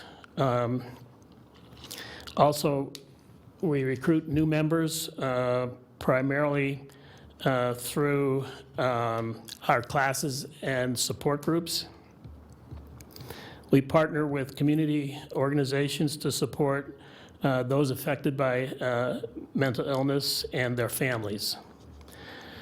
We're always looking for new members and new volunteers, so after the session, I'll have some membership applications outside for NAMI Northern Nevada and NAMI Western Nevada, which is the affiliate that I belong to.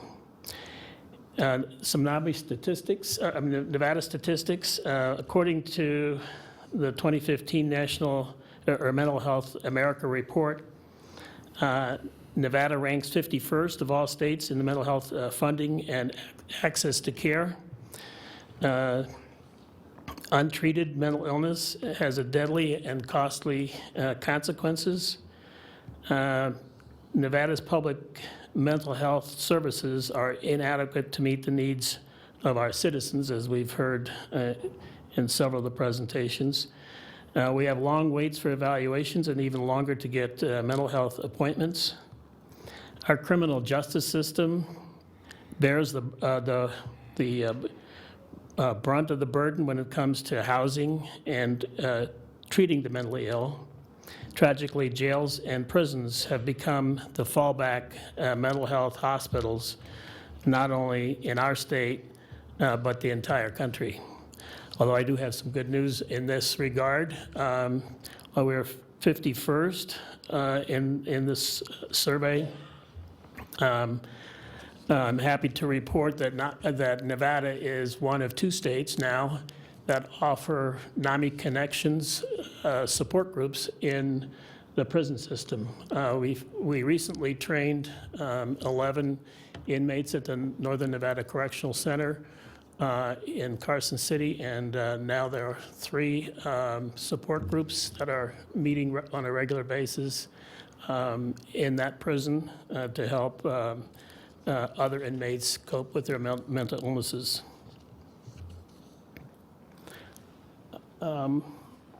Oops. And NAMI signature programs is the primary array of education programs that are taught by trained family members and individuals living with illness to help educate other family members and individuals and professionals. All of our programs are free to participants and taught on the peer model, which means that every NAMI teacher, facilitator, or presenter has not only received intensive NAMI training, but also has lived experience relevant to the subject. So, for example, I'm a trained family-to-family teacher, but my education is in engineering. But I do have a family member with illness. So why are NAMI programs important in Nevada? Mental health is a community health issue. NAMI programs dispel myths and reduce stigma wherever possible around mental illness. NAMI programs give tools, skills, and resources to people whose lives are affected by mental illness to make their lives better. NAMI programs promote recovery and wellness, and lives are transformed. People affected by mental illness are not alone. This is a slide showing our signature programs that NAMI offers in Nevada. Family to Family is a 12-session course to family members taught by trained and certified family members. It's also certified by SAMHSA as an evidence-based program. Basics is a 6-session course similar to Family to Family, but tailored to parents and other caregivers of adolescents who have exhibited behavioral health issues, and that's also taught by trained parents of children who had exhibited symptoms when they were growing up. Peer-to-Peer is a 10-session peer-led recovery education course open to any person with a serious mental illness. It emphasizes recovery from mental illness as a feasible, supportable goal and challenges the stigma often wrongly associated with mental illness. In Our Own Voice, or IOOV, is a unique public education presentation that offers insight into the hope and recovery possible for persons living with mental illness. And Homefront is a 6-session education program similar to the Family to Family that's designed for family members, caregivers, and friends of military or veteran families. NAMI Connections and NAMI Family Support Groups are for people whose lives are affected by mental illness, where people learn from each other and others' experiences, share coping strategies, and and offer each other encouragement and understanding. Connections is currently offered in Reno, Las Vegas, Carson City, Gardnerville, Fallon, and Elko. In fact, in Elko, I believe it's in one of those CCBHs that were mentioned earlier. Family support groups are currently offered in Reno, Las Vegas, Carson City, and in Elko. So I appreciate all of our trained and certified volunteers in these communities that make these support groups, as well as the classes that I mentioned, possible. And here is contact information. Thank you very much for the opportunity to. Thank you very much, Rick. So now I'm going to introduce each member of our panel and then ask each of them to speak briefly under a minute on what each of them has to offer in the community. So our first panelist is Helen Lidholm. She is CEO of St. Mary's Regional Medical Center. We have Chuck Dwart, CEO of Community Health Alliance. We have the Honorable Dorothy Nash Holmes from Reno Municipal Court. We have Dr. Leonard Steckline, Director of Behavioral Health at Northern Nevada Medical Center.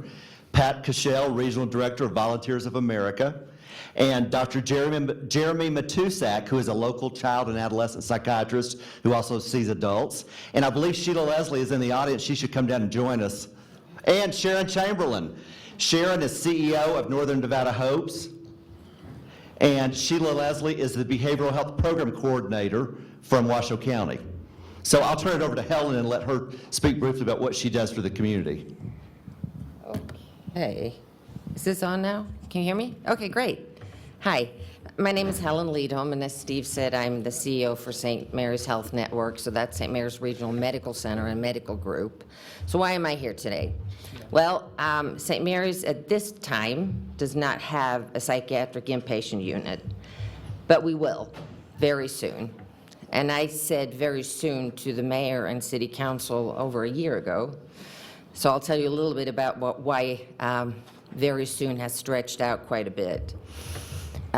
As you heard tonight, hospitals have patients on legal holds and patients that have been cleared medically but still need to be cleared for their mental illnesses, follow-up visits, changes in their medication, and so on and so forth.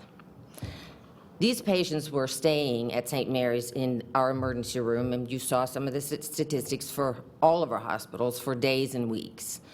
So we decided that we needed to create an outpatient holding unit, if you will, that was a better place for these types of patients to stay until we could figure out how to get them safely discharged.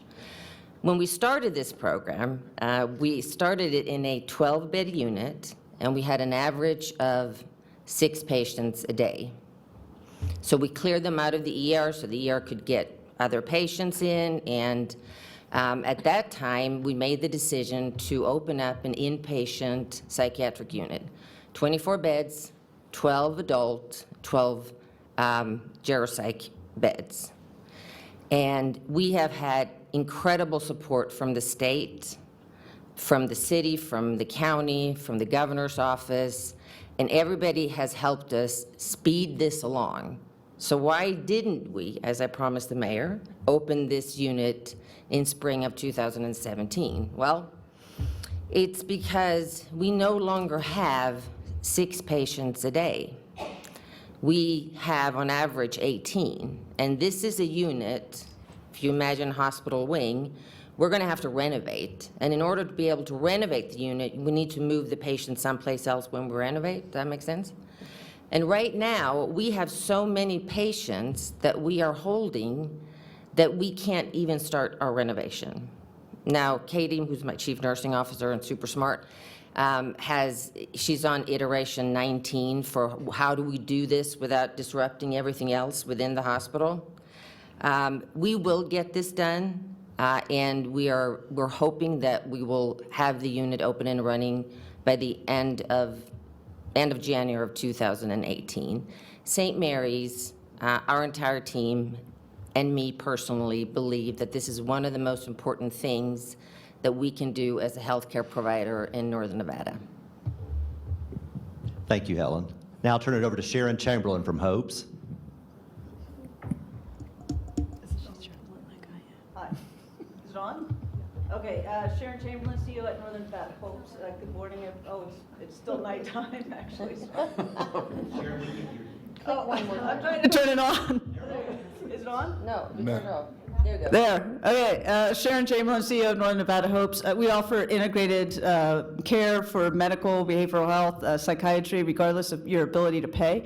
We're expanding rapidly, and there's not enough resources still to meet the needs in the community. So I'm really interested to hear how we can improve what we're doing and what you all see as needs. Thanks.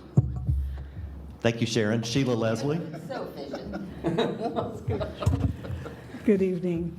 As the behavioral health program coordinator, my job at Washoe County is to try and help all these wonderful people increase capacity, because as Sharon said and Helen, we don't have the capacity, and you all know that who are here tonight.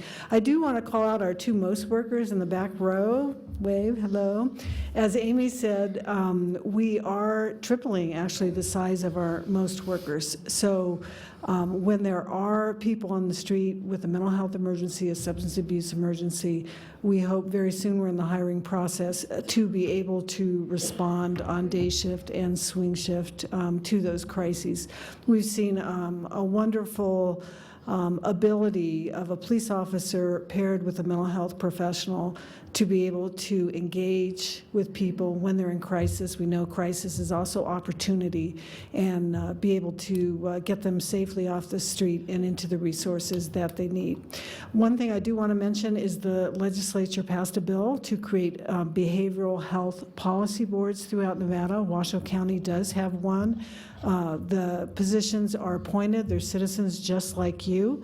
I anticipate all the appointments will be made within the next month, and then they'll be holding different public hearings kind of like this, and I want to thank the mayor for starting the conversation, but we need more of a conversation. We need more dialogue with you. The Behavioral Health Policy Board needs to hear from you what the issues are that you're having getting access to treatment. So it doesn't end tonight. I know we're almost out of time, Steve. It doesn't end tonight. This process is going to continue, and we'll work with the mayor to get the word out when that Behavioral Health Policy Board is going to meet and hold a public hearing and hear from you. Thank you. Thank you, Sheila. Chuck Dorr, Community Health Alliance.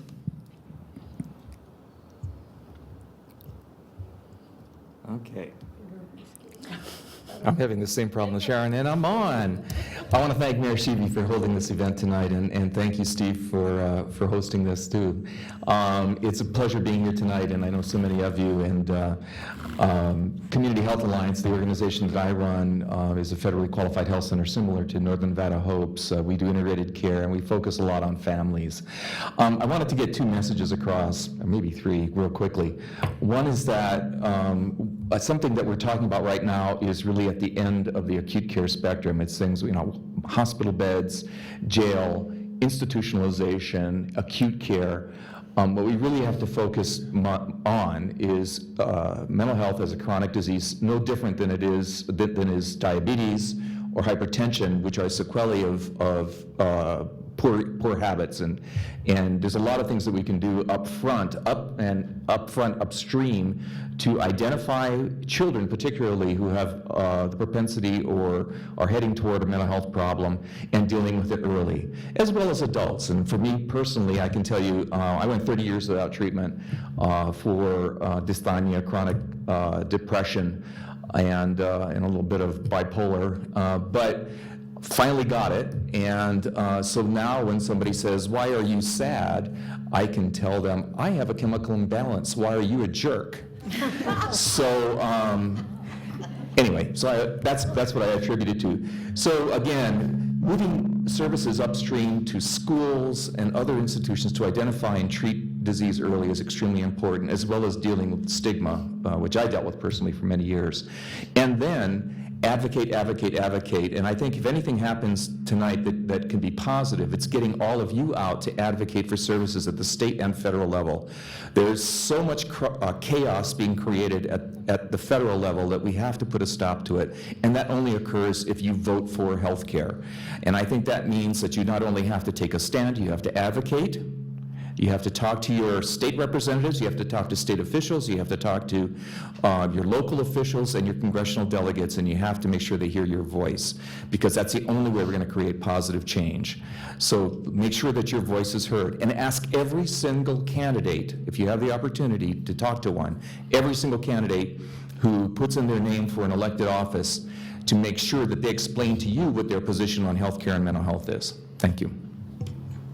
Thank you, Chuck. Judge Dorothy Nash Holmes.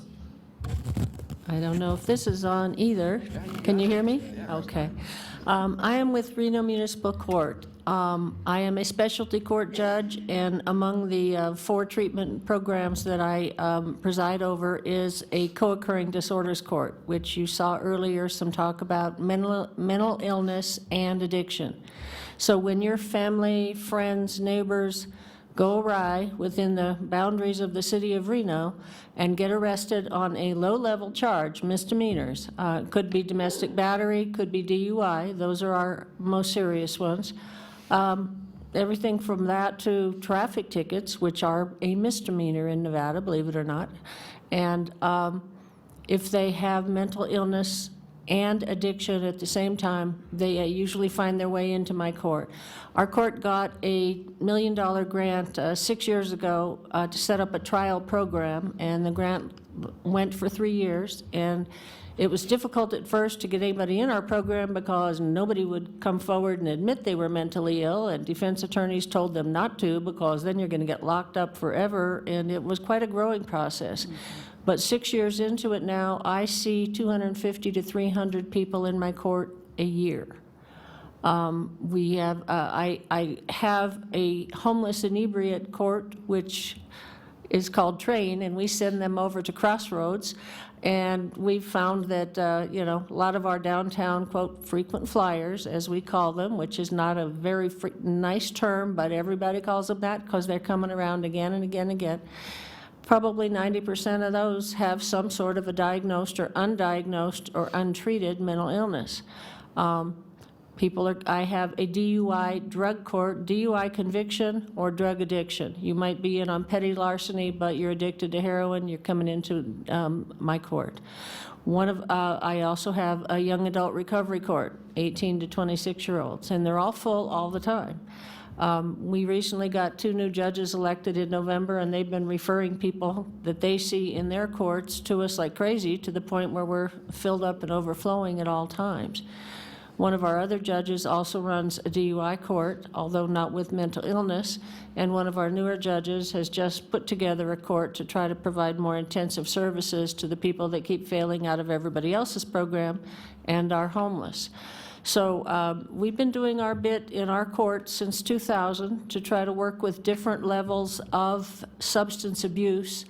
They all are drug-related or addiction-related programs.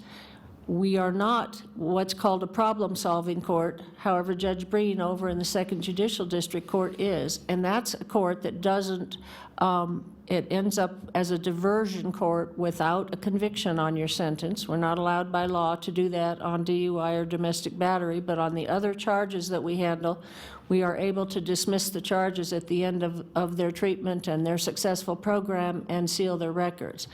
Judge Breen's court, he can take them from our court or from any other court in the community, and they're over to district court. They are usually much more seriously mentally ill than we can handle with our limited resources in our court.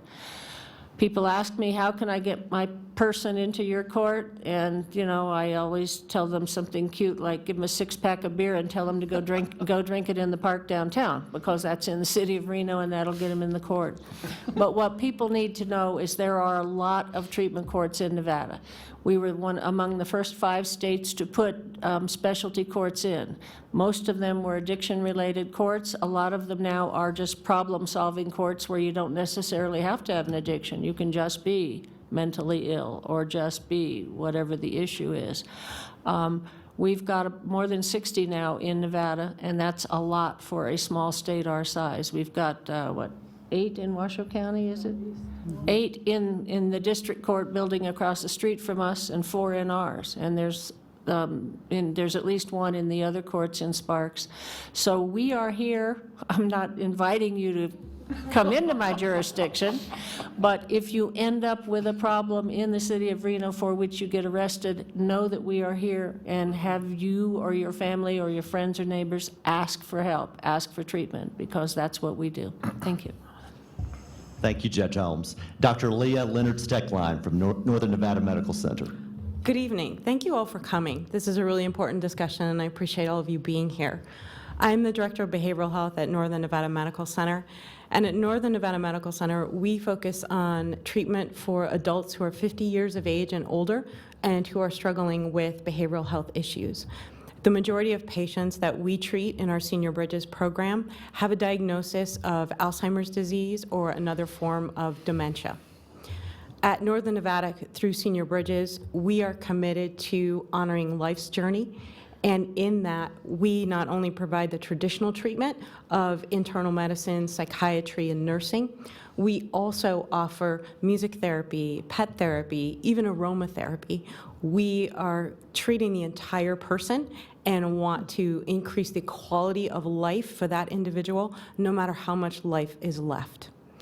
I have been the director at Northern Nevada Medical Center for over 7 years, and I am honored and excited to be a part of the solution for our community. Thank you. Thank you, Dr. Steckline. Pat Cashell, Volunteers of America. Is this on? Okay. So I guess my, let's see, where do I start? My professional title is Regional Director for Volunteers of America, and so I oversee all the homeless shelters here in town, which currently we take care of close to 500 homeless individuals a night.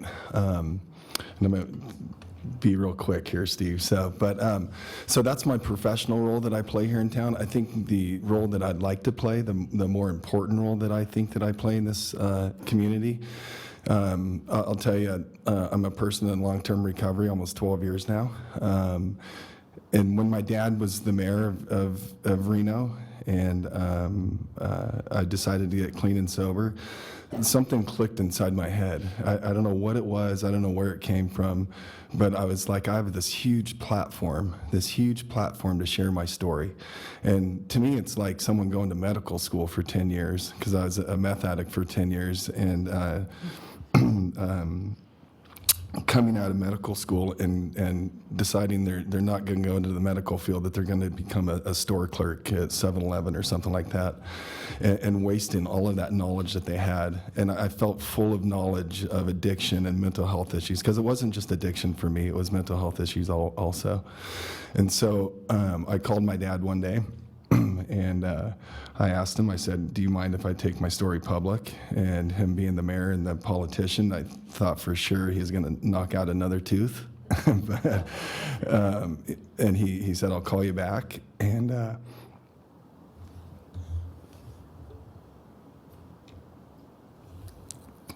sorry.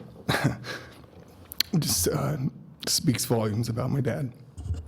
But he called me back and he said, you need to be at City Hall tomorrow at 1 o'clock. And so I had no idea what he had done. And so I showed up to City Hall the next day at 1 o'clock, and there was a wall of cameras. And he said, well, you said you wanted to take it public. I called a press conference. And so it was me and my mom and my dad. And that's where my role in this community started. And I'm not sure if I'm politically correct saying this, or if I can ever even say this, or if I should say this, but the role I want to play is to say, screw it, screw the stigma of addiction and mental health.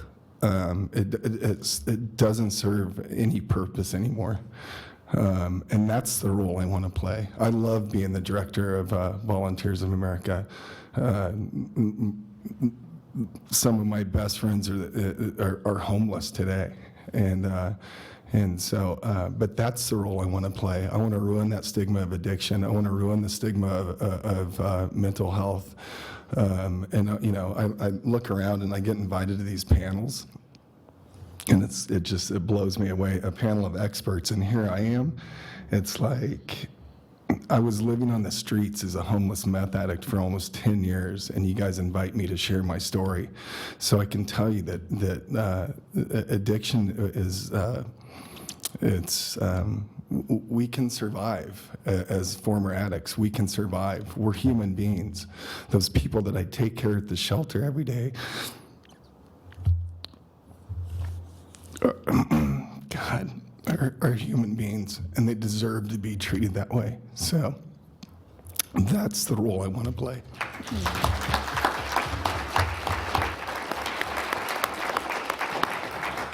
Thank you, Pat. Dr. Jeremy Matusak, local psychiatrist. Good evening. My name is Jeremy Matusak. I'm a local trained adult, child, and adolescent psychiatrist, but I do the preponderance of my work in child psychiatry. I've had my hand in, or some experience in most delivery vehicles in Northern Nevada in regards to kids. And presently, I am involved in outpatient work, intensive outpatient, acute care, and residential, so kind of the entire spectrum. I'm also involved in the Nevada Psychiatric Association and the regional chapter of child and adolescent psychiatrists here in Nevada, trying to advocate through governmental affairs and networking. I'm painfully aware of the paucity of services for children and adolescents in the community, so I'm here to be a resource, hopefully a collaborator, and to help in any way that I can. Thank you, Dr. Matusak. I know it's been a long evening, but we'd like to invite any questions from the audience, anything that you would like to ask. There's not any, less important question than another, so please come forward. I can either bring the mic to you, or you're welcome to come down and ask the question here if you'd like. So anyone from the audience. Yes, sir, please come down. The mic is on.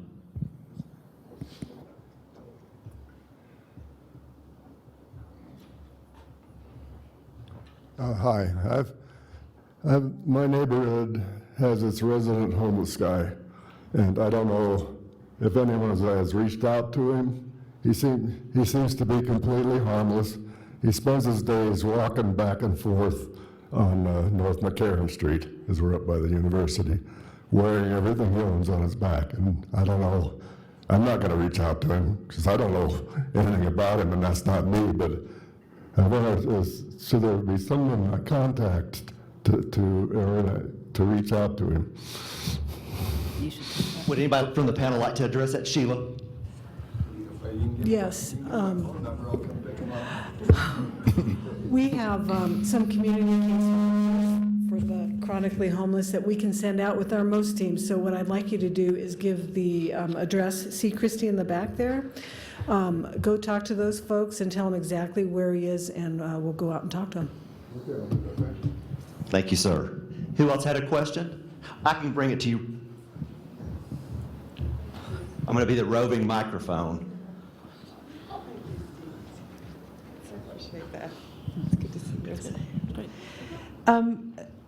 My question is for the mayor, really, and for county officials. I'm just aware through my whole career that housing, as several people have said, is at the foundation of people being successful.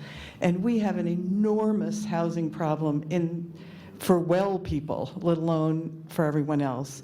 And I would like to hear a lot more detail about the strategy for developing more housing. I know Crossroads is wonderful, but it's this much and we need this much. So I'd like to hear some strategizing around that. Very good question. Is Amber still in the audience? Amber Howell? Or Deputy Marston?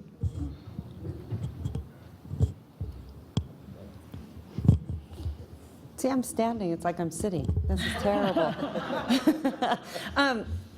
You are exactly right. Housing is becoming a huge crisis in the city. This is a much broader conversation, and I would also let you know we are doing a lot of workshops. We are approving a lot of projects, a lot of affordable projects, workforce projects at the City of Reno. We've made that our top priority because this all kind of goes hand in hand in many, many ways. So before we leave, I will get you with my Chief of Staff. He's here. I would love for you to come and hear what we're doing at the City of Reno. We just looked at tiny homes. Matter of fact, Sharon Chamberlain came and Pat Cashel came and did an incredible presentation on tiny homes. There are so many different things that we're looking at, but we're also getting very aggressive with affordable housing now more than ever. And it's really a challenge too, because I will tell you, obviously, there's been a lot of companies that have come in here, Tesla, Amazon, Apple, I can name all of them, and it's certainly stressing this market out on so many different levels, and I see it firsthand. So, you're very right, but this whole thing is becoming a systemic problem, and I would say that the other issue is that, God, I lost my train of thought. I'm sorry, it's been a long day. I do apologize. It's been a really long day, and I've been sick all week, so it's that cold medicine. But it's something we're very aggressive about. So I definitely say I'd love for you to be part of the conversation. I really want to try to stick to mental health tonight, but I have to tell you, think about it. I have learned so much. The shelter is not a home, first of all. And think about people that are homeless. I mean, they don't even have an ID. It's unbelievable. They can't even fill out a job application. And what do you do if you do not have a roof over your head, right? What do you do? Think about it. It's unbelievable. So we have to change the whole way that we think about shelter. Shouldn't be shelter. It needs to be roofs over people's heads, right? And so this sort of housing first model, different cities are looking at it, and it's really important. And that's what Reno needs to start thinking of, just tell them to go to the shelter. Well, that's not going to work. That is not housing. That's not a healthy community. And that's what has to change. And everyone at this table knows it very well, intricately, and are part of this solution, and they've been all helping. But we have to change that the shelter is someplace for people to live, because it's not. And I believe Deputy Marston also has some interesting news to share about housing. Yeah, okay, it's on. I'm Deputy Marston. Amber Howell apologized that she had to leave and asked me to answer any of her questions. One of the things that Human Services Agency is working on and expanding is, in addition to Crossroads, is the senior population being displaced. So we also added 14 beds for displaced seniors, and we're in the working really close with the City of Reno to add another 50 senior beds and do rapid rehousing, and it's more of a support group, and it'll be permanent housing for them. And we're Catholic Charities through Crossroads just added 3 more houses. Grace Church it just added a house for us, and then we're working on some other housing issues as well. Thank you, Deputy. I would just say last week we also approved 288 affordable housing units, and we have actually in the works that we hope to approve up to 6,000 coming into the market. So I just want people to know that this is something that we are getting very, very aggressive of. And any of you, like if you're in some of these faith-based communities, a lot of you have reached out. and might have property, if you know of any property that is out there, please let us know, because we have partners that are willing to build or put some tiny houses on some of those properties. And we're really asking the community to please get involved, because what's also happened is a lot of developers think that their land is worth, buku bucks. And it's really put a stress on this market. So if anyone knows of any land at all, please let us know. Steve, could I add one thing to what the mayor has said? Yes. It's housing first, but remember, it's not housing only. San Francisco, a long time ago, got a big old building and a big apartment building, and they took their homeless inebriates, their mentally ill, their addicts, they put them in there. And there was a story in the paper a couple of years ago, I guess, I keep a copy of it, that it was wonderful for getting people off the streets. But they didn't follow up with case management, they didn't follow up with addiction services, they didn't follow up with mental health services, and now it's one big mess again, with syringes all over the place, with people that are currently incapacitated or disabled or mentally incompetent. So we've got to have all the services together, and that's what Sheila Leslie's working on. That's what all of these people are. It's not just the housing, it's not just the treatment, it's not just the court supervision, it's every one of those pieces put together, and that's how we have to do it. Thank you, Judge Holmes. We have a couple of questions on this side.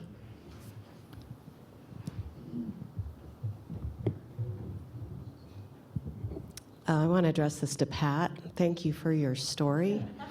I want to know how easy it was for you to get meth and why we can't stem this flood that I see coming through, especially 4th Street. Meth was extremely easy to get, especially since I cooked it. I don't mean to make light of it, but that's where my addiction took me. So I actually began making it myself. But other than that, it was extremely easy. Where's it coming from? I have no idea. I've been so out of that loop now, for almost 12 years that, I see it on a daily basis. I see heroin on the rise. I see opiates on the rise. Most of the clients at the homeless shelter are mentally ill, and they self-medicate through illegal drugs and alcohol. So, and it's available. It's all over. It's all over, and it's not just all over on 4th Street. It's all over in every part of the city. I can tell you that drug addiction and mental health doesn't it doesn't really care what side of the tracks you come from. So it affects all of us. It affects everyone in this community. So I wish I knew where it's coming from, because I would personally go stop it because it's destroying our community. Hi. I have a daughter who's mentally ill. When she turned 18, she met somebody who fed her full of LSD, Molly, acid, and so she's schizophrenic, borderline personality disorder, and I'm pretty sure bipolar, but she doesn't think she's mentally ill. She gets kicked out of every place that she's ever been, hallucinates. I just don't know the first step. What do I do? What's my first step? She's been in and out of mental institutions 13 times, but they after 2-3 days, she's out, so. I just don't know what my first step is. Yeah, it's difficult when you have a family member who's of age and is really able and has a capacity to make their own decisions, right? You can provide her with all the resources that you can, but as you know, you can lead a horse to water, but they have to want to drink. I think being supportive, especially with borderline personality disorder, validating kind of the emotional struggle that she's going through, being consistent, modeling appropriate behavior, and being available, especially with that kind of constellation of diagnoses, right? There's this intense fear of abandonment, and I think once you start to pull away, it's a realization that see, I told you so, you didn't really care about me, and they'll pull even further away. So being available, being consistent is probably the best thing that you can do, unless, of course, they're a danger to themselves, others, or not able to provide for their basic needs, in which case then we have options in terms of legal holds and involuntary hospitalization. She needs medication. I can't just be there for her because I've done that my whole time. I know. Now I'm trying to tough love thing, okay, I'm not going to answer your call, I'm not going to do this if you don't at least come to me and go to a appointment. If nothing's wrong with you, let the doctor tell you that, we'll go home. But Right. at least, I'm trying and. But isn't that part of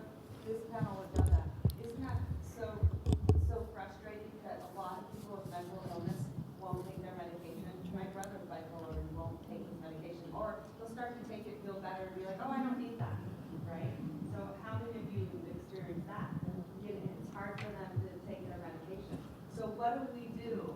Because I know I get super frustrated. Mhm. I mean, he can call me one day and be completely normal, and the next day be a total psychotic, crazy person. Sure. So what do we do? One of the things that I think we need to address with that is it's not illegal for somebody to have a mental health issue.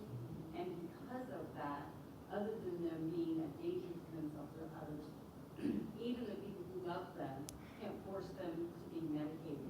It's like homeless people who choose to be homeless.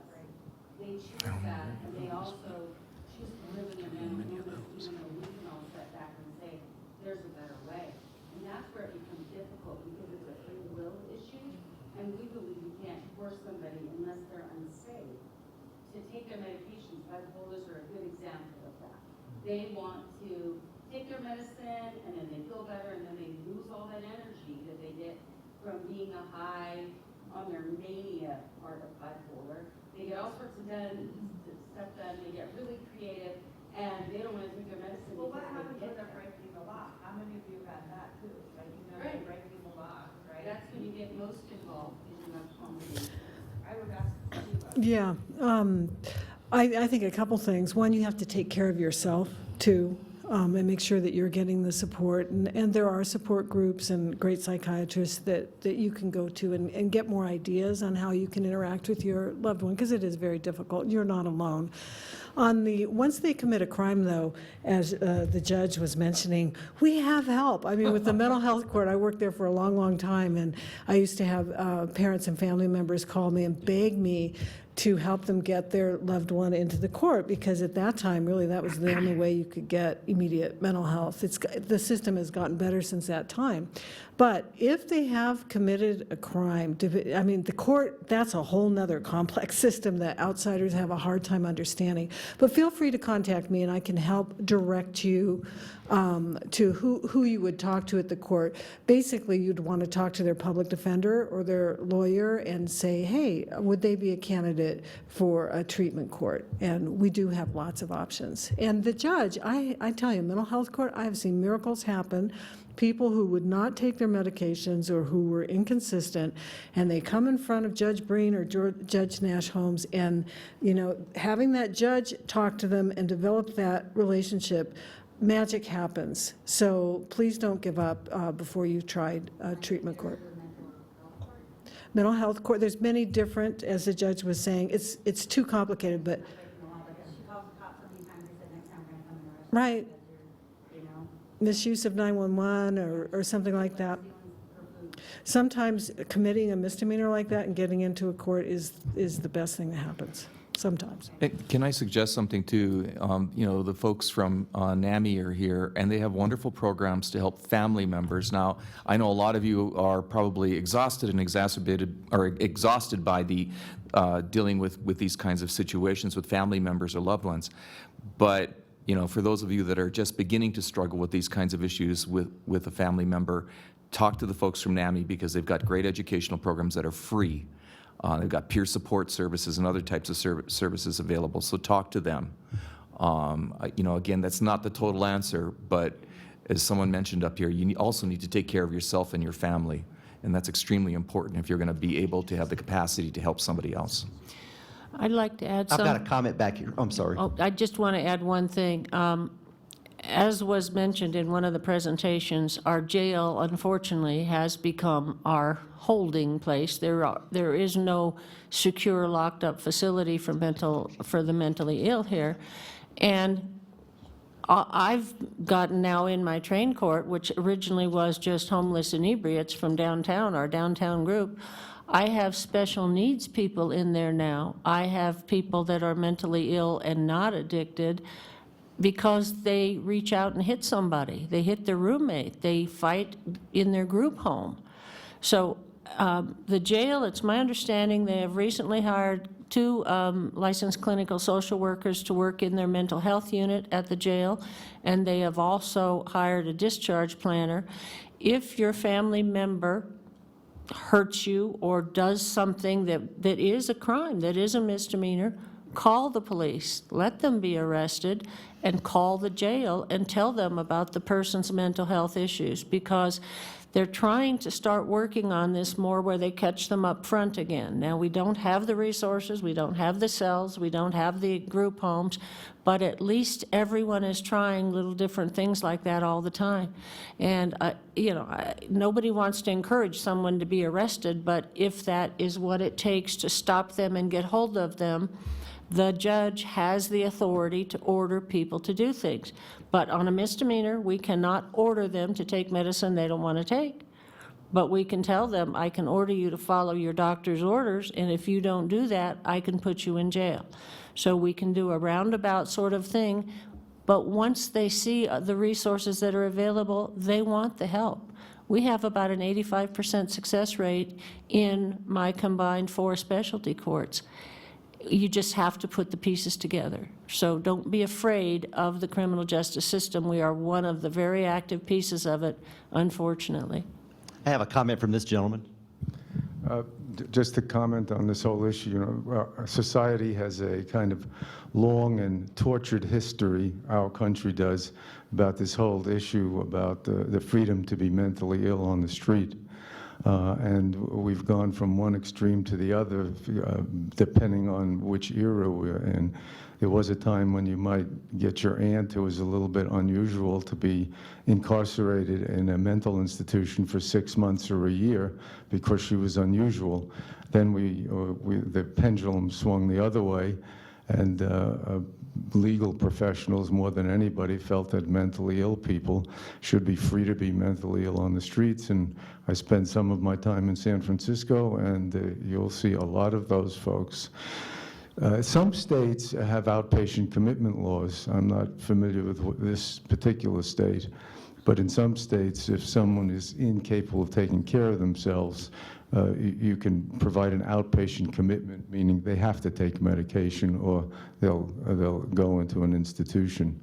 And that sometimes it's a solution to a problem. Thank you, sir. I have one more comment here. I have stage fright, so this is not a comment. This is the personal story. Can I say it? I have bipolar 1 disorder with psychotic features, and I'm pretty sure I have borderline personality disorder. And for the last 2 months, I've been in and out of ERs, and they have not been helpful to me. And I'm struggling a lot. And I feel that we're missing a piece, and that's called emotional intelligence and emotional wellness. And we're skipping a step. And I really am a bad public speaker, so I'm really new at this because I'm an introvert. But I went to St. Mary's on Thursday night, and I was having a panic attack. And the man in front of the man working there, they evaluated me, and I was in a psychotic episode. I'm no longer in one because I'm stabilized on my medication, but he told me he released me, and I wasn't ready to be released. And then I was there in front of St. Mary's having a panic attack, hyperventilating, and on my knees. And he then went to tell me, and then I found out that someone had shot themselves, an employee at St. Mary's. And I asked where the compassion was for that. And the man told me that I needed to leave the hospital, that I was causing a scene, and I was going there for help, and I was wondering why I am sent to the ER for my mental health, and I'm being turned away and put back on the streets. And then he also told me, I asked him why he didn't have compassion, and he said, why don't you shoot Trump a text and ask him why to make the change. And I said, well, I'm on the floor having a panic attack. I don't think Trump would take me seriously right now. Then I went on to Friday night. I had another episode, and I was running down Sparks Boulevard, and I was afraid to go to the cops because I didn't trust them, like you said, like your daughter. And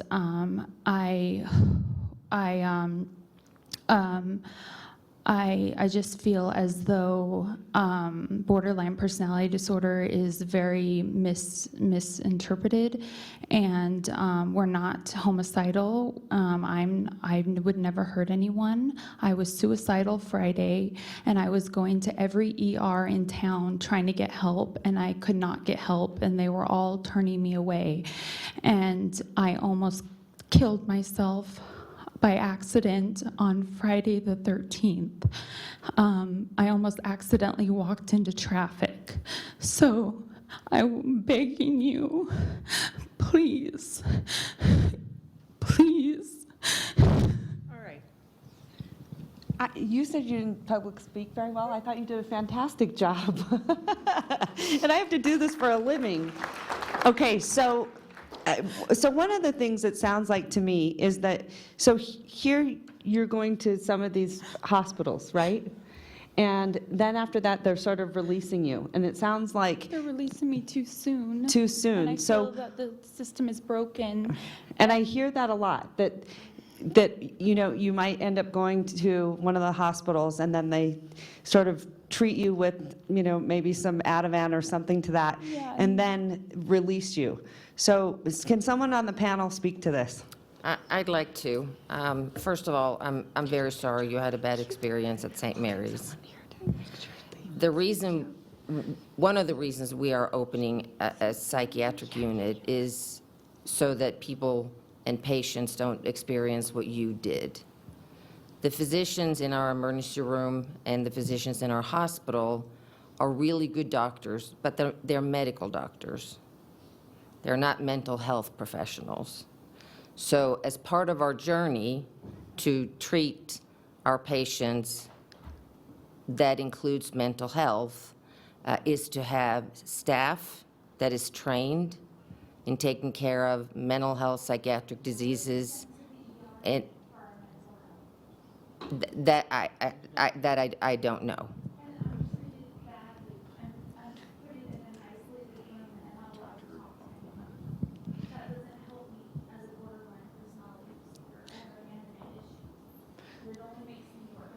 So I guess where I get frustrated, because, we're told that does this not apply to the state, right? Because isn't that mental illness applying to the state? Right? Mayor, what I'd like to add and to tell the young lady, there is therapy that's very effective for borderline personality disorder. It's called DBT, Dialectic Behavioral Therapy. We use it a lot with the counselors that we send people to in my specialty courts. And many counselors around town are certified to do that kind of therapy now. More people are discovering it. I don't know, but I'm telling you about it now. It's called DBT, and there are some counseling agencies in the community that offer that. One of them is WestCare. Yes. Well, I'm sorry that happened to you. I agree that shouldn't happen that way. But WestCare is one of the agencies now that is the big one in Nevada, the community, whatever they called that, CBG, whatever it was. Yeah. And they have that kind of treatment, and they can help you. And I'm happy afterwards to discuss particular referrals for that dialectical behavior therapy, the DBT. So I'm pretty intimately familiar with what we have to offer in the community, and I can discuss that with you if you like. Is there anyone else that has a question? We got to you, so we're going to make sure everyone gets a chance first. Hi. I've been here for the last 2.5 hours now, and I'm kind of thinking back to Sunday night. I watched 60 Minutes, and I listened to a lady over here talk about where do the drugs come from. And then this is a really good forum on the local level of us trying to solve a problem. But like, who has access here to like government officials and stuff that can go to the high level, where on that report on 60 Minutes last weekend, where like they approved these drug distributors of these opiates, which is just ridiculous. Like, so it's like it's great what we're doing, but like it seems pointless. The state's suing them. Yeah, well, we're suing them too at the city level. So just so you know, this is going to be a huge issue all across the country, and this is nothing new for cities. And I met with an attorney last week that the city of Reno, we are going to join in a lawsuit to sue these opioid companies. So this is not the last of what you've heard of it. Well, you have to have an attorney that can practice in the state of Nevada. So the one that we have is, and we actually, the city of Reno will be the first to sign on to this. So you should be very proud, because this city council is very committed to this. And it's been this opioid crisis. I mean, you guys know it's taking over like nobody's business. And the funny thing is, you know, people think that drug users look like something. I mean, I can tell you I work with some very high-end professionals in the community that do opioids, right? So, or take opioids, I should say. But all I'm saying is this is this is a problem all over the country, and I think it's only going to get worse. You're going to see more lawsuits come out, and I was just reading something how changing the fact of the way that you diagnose pain. Remember, from the scale of 1 to 10, you ask people 1 to 10, right? And if you're a 10, you jack people up on painkillers, right? And I actually have a dear friend who's homeless right now, and he's homeless because of opioids, because he had a very bad back, and it started with opioids. And doctors just pushed and pushed that stuff on him. And now he's homeless. So anyway, I just want you to know, it's hard. This is the hard part about this. There's so many things when it comes to mental illness and drug addiction, and we could be here all night long. That's why I'm saying this will be a start of many conversations, but also, I think, Chuck, you said it. You were right on, and you were amazing, and I know Sheila Leslie could totally back me up on this. You guys, first of all, go vote, all right? Really, it matters. It does matter who you vote for, okay? That is really important. I know people think, oh, that doesn't really matter. Well, I mean, we've seen elections where people lose by 7 votes. And Chuck's right. Ask them where they stand on mental illness. Ask them where they stand on drug addiction. Ask them where they stand on the ACA. Because this country is so vulnerable right now, it's really important that we all get out there and vote and speak up. Because without you guys, see, that's the crazy part. At city council, sometimes we will have some meetings that are so important, and I can't believe that we don't have 500 people in the chamber. But if we did, we're listening. We're shaping this community based on your voice. So let me tell you something, it matters. I need you guys to come out. We need you to vote, right? That's really important. I was just going to say, she brought up a really good point, because we don't have enough beds to take care of people at the minute it's happening. And I have a son who passed away 5 years ago from heroin. And the first time he overdosed, it's like, okay, the overdose is awake, let's go, move him out. And then the second time he overdosed that I know about, he passed away. So we need to get those people right at that minute. So we need those beds. We need those things like Helen wants to do at St. Mary's. We need to keep those people there so we can then treat and I don't know, find them the right help. There's so many different avenues that you have to take with different people, but at least we'll keep them there, and hopefully we can get them better. Hi, I'm Ginger Paulson, and a lot of you know who I am, and many of the people on the panel know me well. We too lost a daughter 8 years ago through multiple drug overdose, and she didn't get the care that she needed, although we tried desperately in this community to give her everything, and we spent hundreds of thousands of dollars. Rehab didn't work. she finally just gave up and was so hurt by the stigma and thinking that she had messed up her family. And we got that knock on the door one night. So this issue is very, very important to me. Pat and I have been on the Dog and Pony Show and spoke many times together and been on commercials together, our family. So this is an issue that's very, very important to our family, and we are committed to working with everyone in the community to helping folks with mental illness and substance use, and as Pat said, take that stigma away, because it prevents people from getting the help that they need, and it also trickles over into the family, like we have done something wrong. You haven't done anything wrong. This is a chronic illness, and we need to look at it that way, and I am so incredibly energized to see this group of people here together tonight working on this, because if this would have been around 8 or 9 years ago, we might still have our daughter. Thank you. Yeah, I'd like to make another comment, and again, I want to reemphasize something, because again, we're talking about families and individuals who have been affected by a long experience with mental health problems or substance use, and we're going to have to attack this on multiple levels. One of the most important things we can do is to educate our families and children through our schools. And we don't do a very good job of that. And as a result, we have so many folks that believe that mental health is not really a problem that they can deal with or want to deal with because of the stigma associated with that, or having a child who's showing some signs of, early signs of mental illness.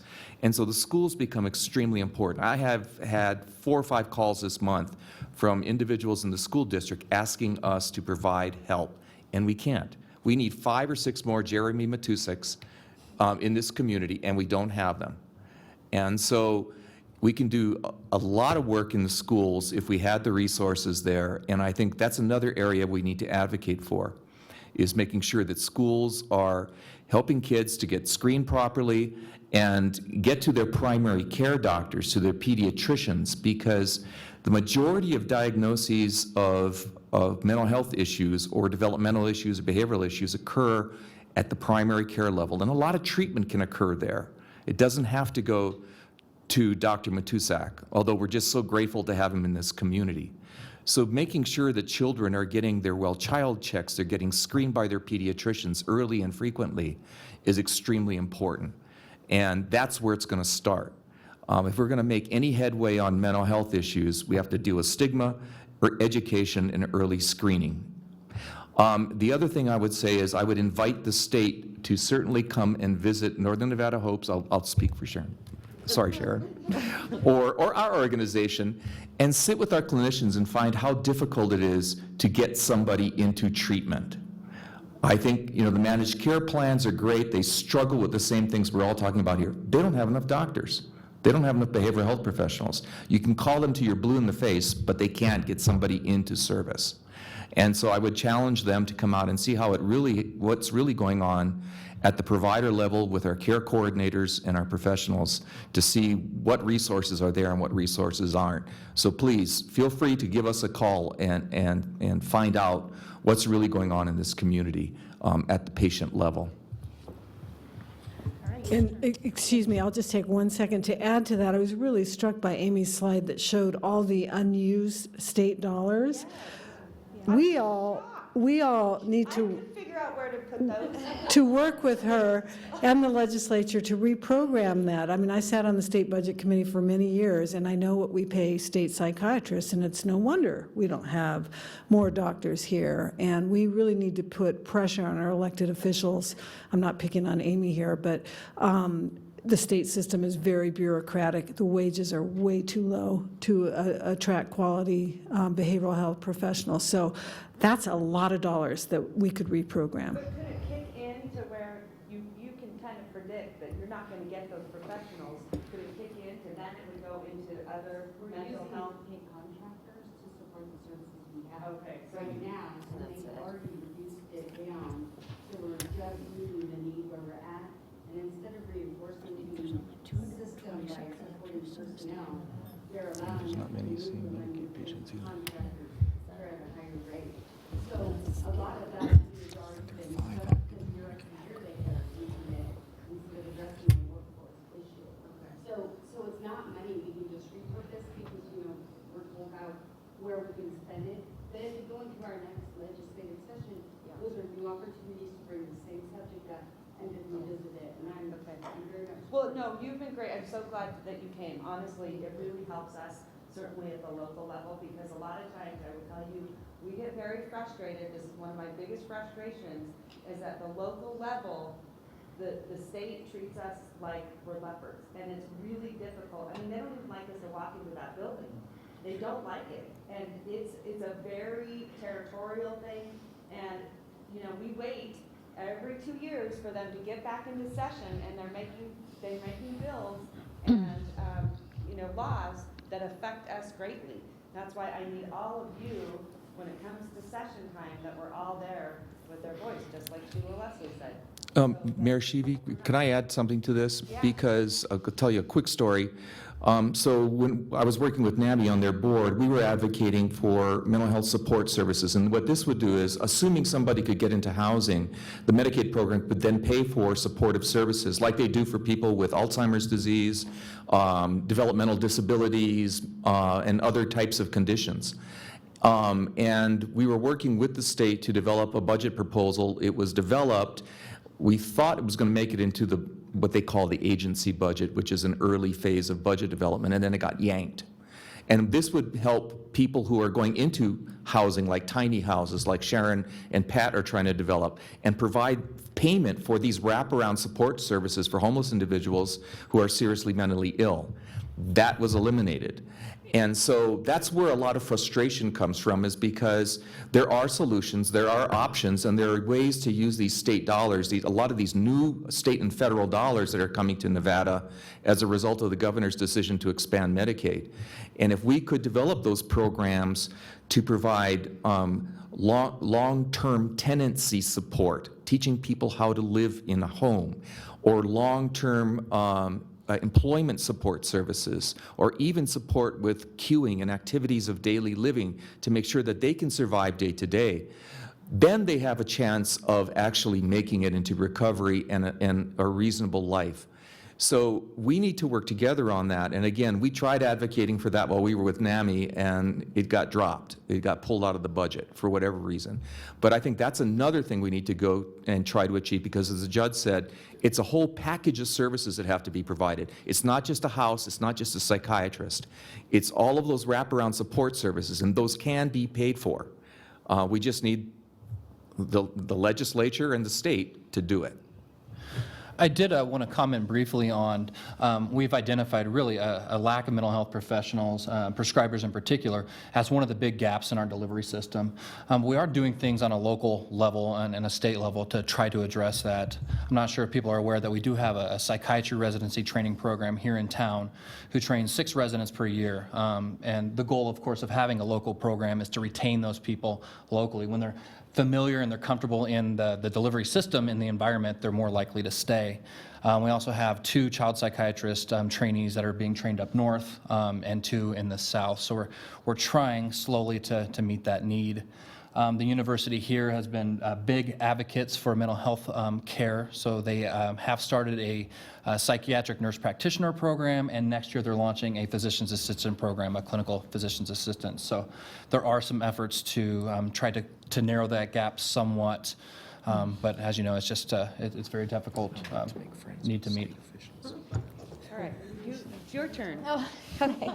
I'm going to take this back to the addiction and the opioid situation that we're facing and how it relates to crime in the area. I'm not sure if this is the right audience or not, but what programs are you looking at in treating criminals who are who have their crimes are based on their addiction? I'm going to say personally, I have a brother who has been in and out of jail, and basically, I mean, for the last 10 years, and he just was awarded the diversion program. However, that took many instances to get him to that point, because he was a low-end offender, and it was misdemeanors, and it really took him creating a felony before actually getting to a program that offered him help and treatment. He's been sober for 14 months, and he's successfully done the Salvation Army. Anyway, so my question is crimes related to the drugs, are you guys looking at any programs to really combat that before the problem perpetuates into the higher level felonies, and getting them and targeting them earlier before it's too late, I guess? I'll address that because I'm the only judge up here. So I will.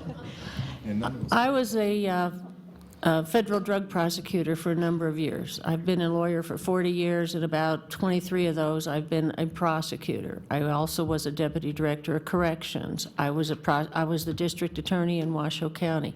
I've seen the whole circle, and that's the reason why when I ran for judge, and we elect our judges here, I ran at the lowest level. I ran at Reno Municipal Court, which is the lowest level of jurisdiction. It's misdemeanor crimes. It's traffic. It's peeing in the park. It's, whatever.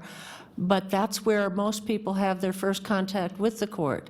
And we set up a co-occurring disorders court. I'm the only misdemeanor mental health court, addiction court we have. But now there is a drug court in Sparks, at Sparks Municipal Court.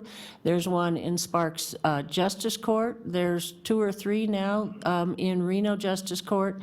So we're doing it here. We're doing it. There just isn't enough.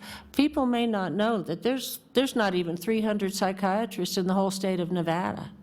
I think there's 220 or something like that. We only got the legislature to agree in 2015 that we could use naloxone here. That's the opioid rescue drug that can bring somebody out of the death spiral. We were the 31st state to get that, and that only happened in 2015. And it took until this year for the pharmacy board to get the regulations together to enact what we passed 2 years ago. People have a way of passively aggressively not helping things happen that they didn't want to happen. So it's a matter of knowing your state and knowing your local representatives. It's a matter of showing up and being there when these issues come up, and it's a matter of taking up the issues. People may not know that one of the things the legislature did last session in Nevada is they being afraid that the ACA was going to pull out treatment. And believe me, that's what pays for everybody in my court to have their drug and mental health treatment, is the Obamacare. They didn't have it before. One of the things Nevada did was pass a law that says that it mimics the federal law of parity, which says that you have to offer, insurance companies have to offer substance abuse and mental health treatment at the same level as medical treatment. That's a Federal Parity Act. That was passed long time ago, but a lot of insurance companies still bulldoze their way through it and say, I'm not paying for treatment. In Nevada, you have to now. That's now part of Nevada state law, is that you have to continue to do parity. But it's still a struggle. I write letters all the time to insurance companies on behalf of people in my court, and I quote them the federal law and the state law and say, you got to pay for this. But people have to know what's going on in their community and in the law, and talk to their people about it. We've just got to be vocal. There aren't enough of us to solve all the problems, but together we can make some steps, because we have been.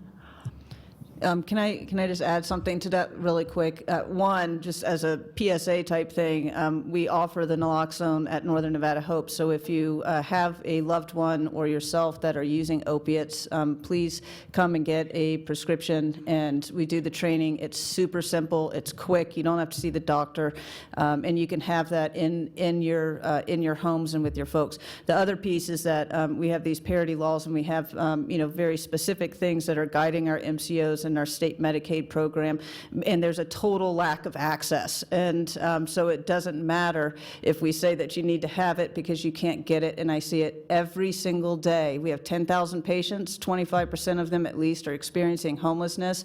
The majority of our folks, 90%, live at 150% or below the federal poverty level, and over 80% have co-occurring disorders. So they're dealing with addiction in addition to behavioral health challenges or mental health challenges, as well as chronic disease.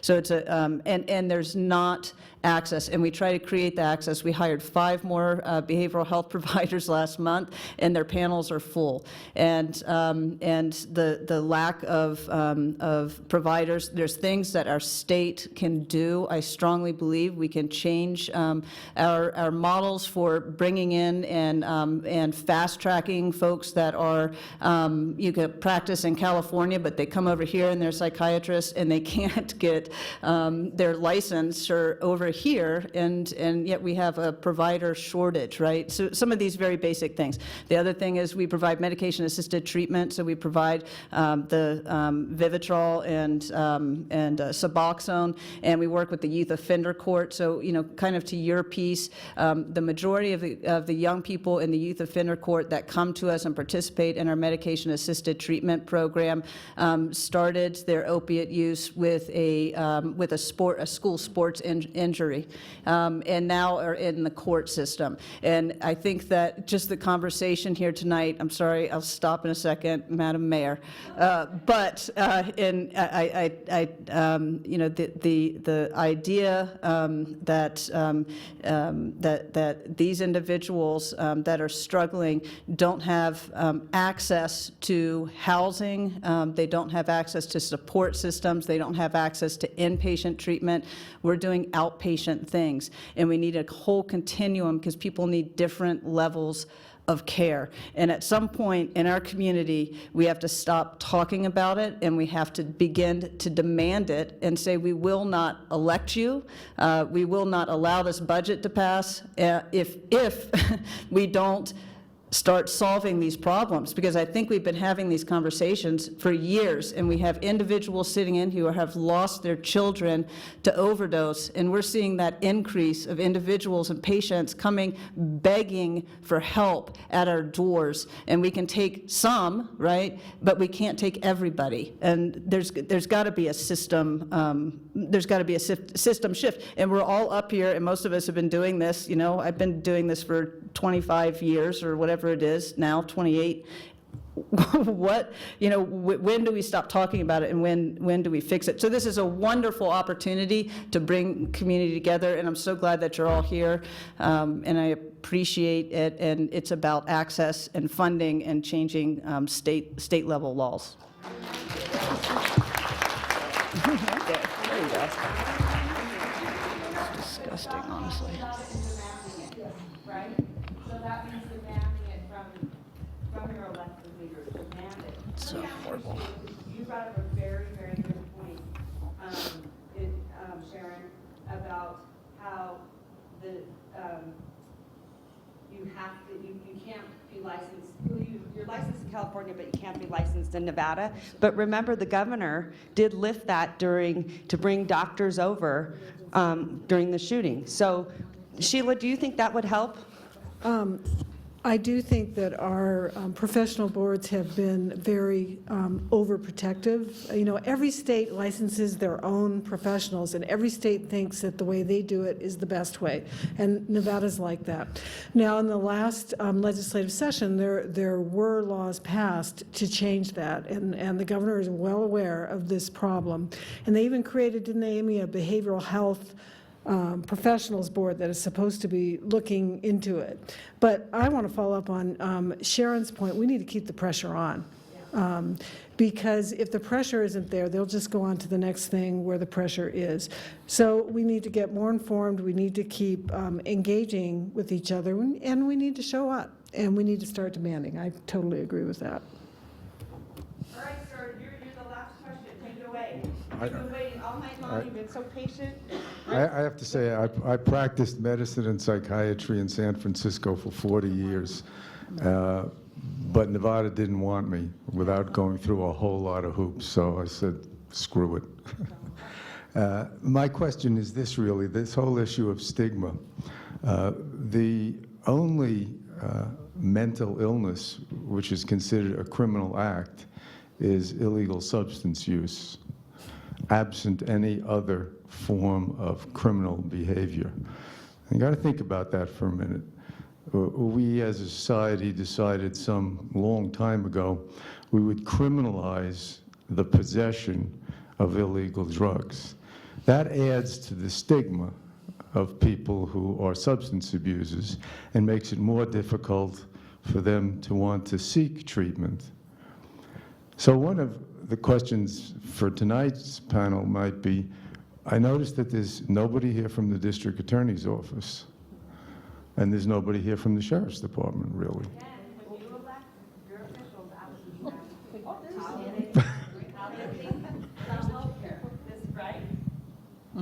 Absolutely. So that was my question. Mayor, if I can make a point, there's still a law in the books in Nevada that was passed in the 70s, I think, that says it is a misdemeanor, it is a crime to fail to succeed in a substance abuse program a second time. I talked to Tick Segerbloom, who was pushing all the marijuana stuff. I said, look, can we do some house cleaning bills? Because we got to get rid of some of that stuff. We have a mandated law in Nevada that at a certain level of drunk driving, you shall do 52 weeks of drunk driving. That's not evidence-based. That is because somebody made that up 20 years ago or 50 years ago. We need to use the society, we use ASAM, the American Society of Addiction Medicine, to tell us whether the person needs 1 hour or 1 year of counseling, but we have a finite amount set on the law because somebody made it up, in the 60s. We have some crazy laws in Nevada, and we've got to be active to tell people to look at those and to fix those. But every section of Nevada law, and Sheila can tell you this, that talks about drug treatment and it's not a crime, and mental illness and it's not a crime, has a little section of the last part, the last section of that statute or that chapter that says, but none of the foregoing requires the state of Nevada to build or operate a facility to handle this. One last question. I'm Katie. He's eating. I'm Katie Pace from Senator Heller's office, and I heard a lot about call your local official and make sure that we're here at the table, and that's why I'm here, is to hear what has to be said, hear what the resources are for our constituents that call me every day. I have 170 cases, lots of mental health issues, folks calling me about their pain meds, calling me about where do I go, calling me saying I'm afraid, I'm crying, lots of things happening in my office. And I'm here to share those issues with the senator, and I'm here to share your thoughts today. And be sure to call the senator if you want to make your peace with him.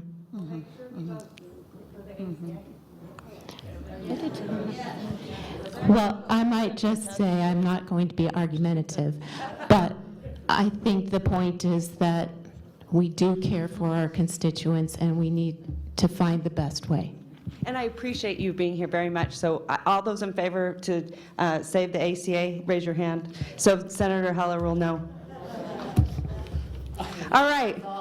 You guys, I love each and every one of you. I love you for coming out. Please continue to be part of this conversation. It really means a lot to all of us, all of these panelists. I want you to just say a good night, because I love, Pat always inspires me. So you say good night, and then I'm going to let you wrap it up. I'll leave you with this thought.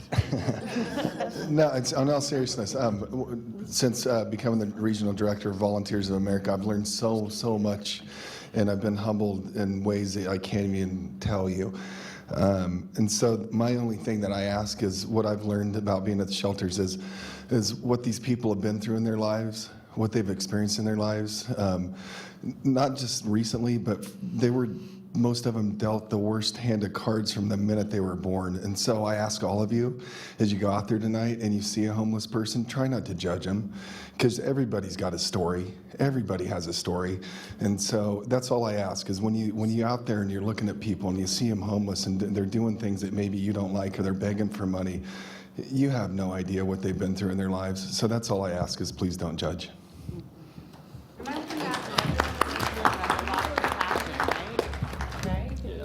I think there's lots of compassion here tonight. I know it's been a long evening, but can we please give Mayor Sheevy a round of applause for holding this event?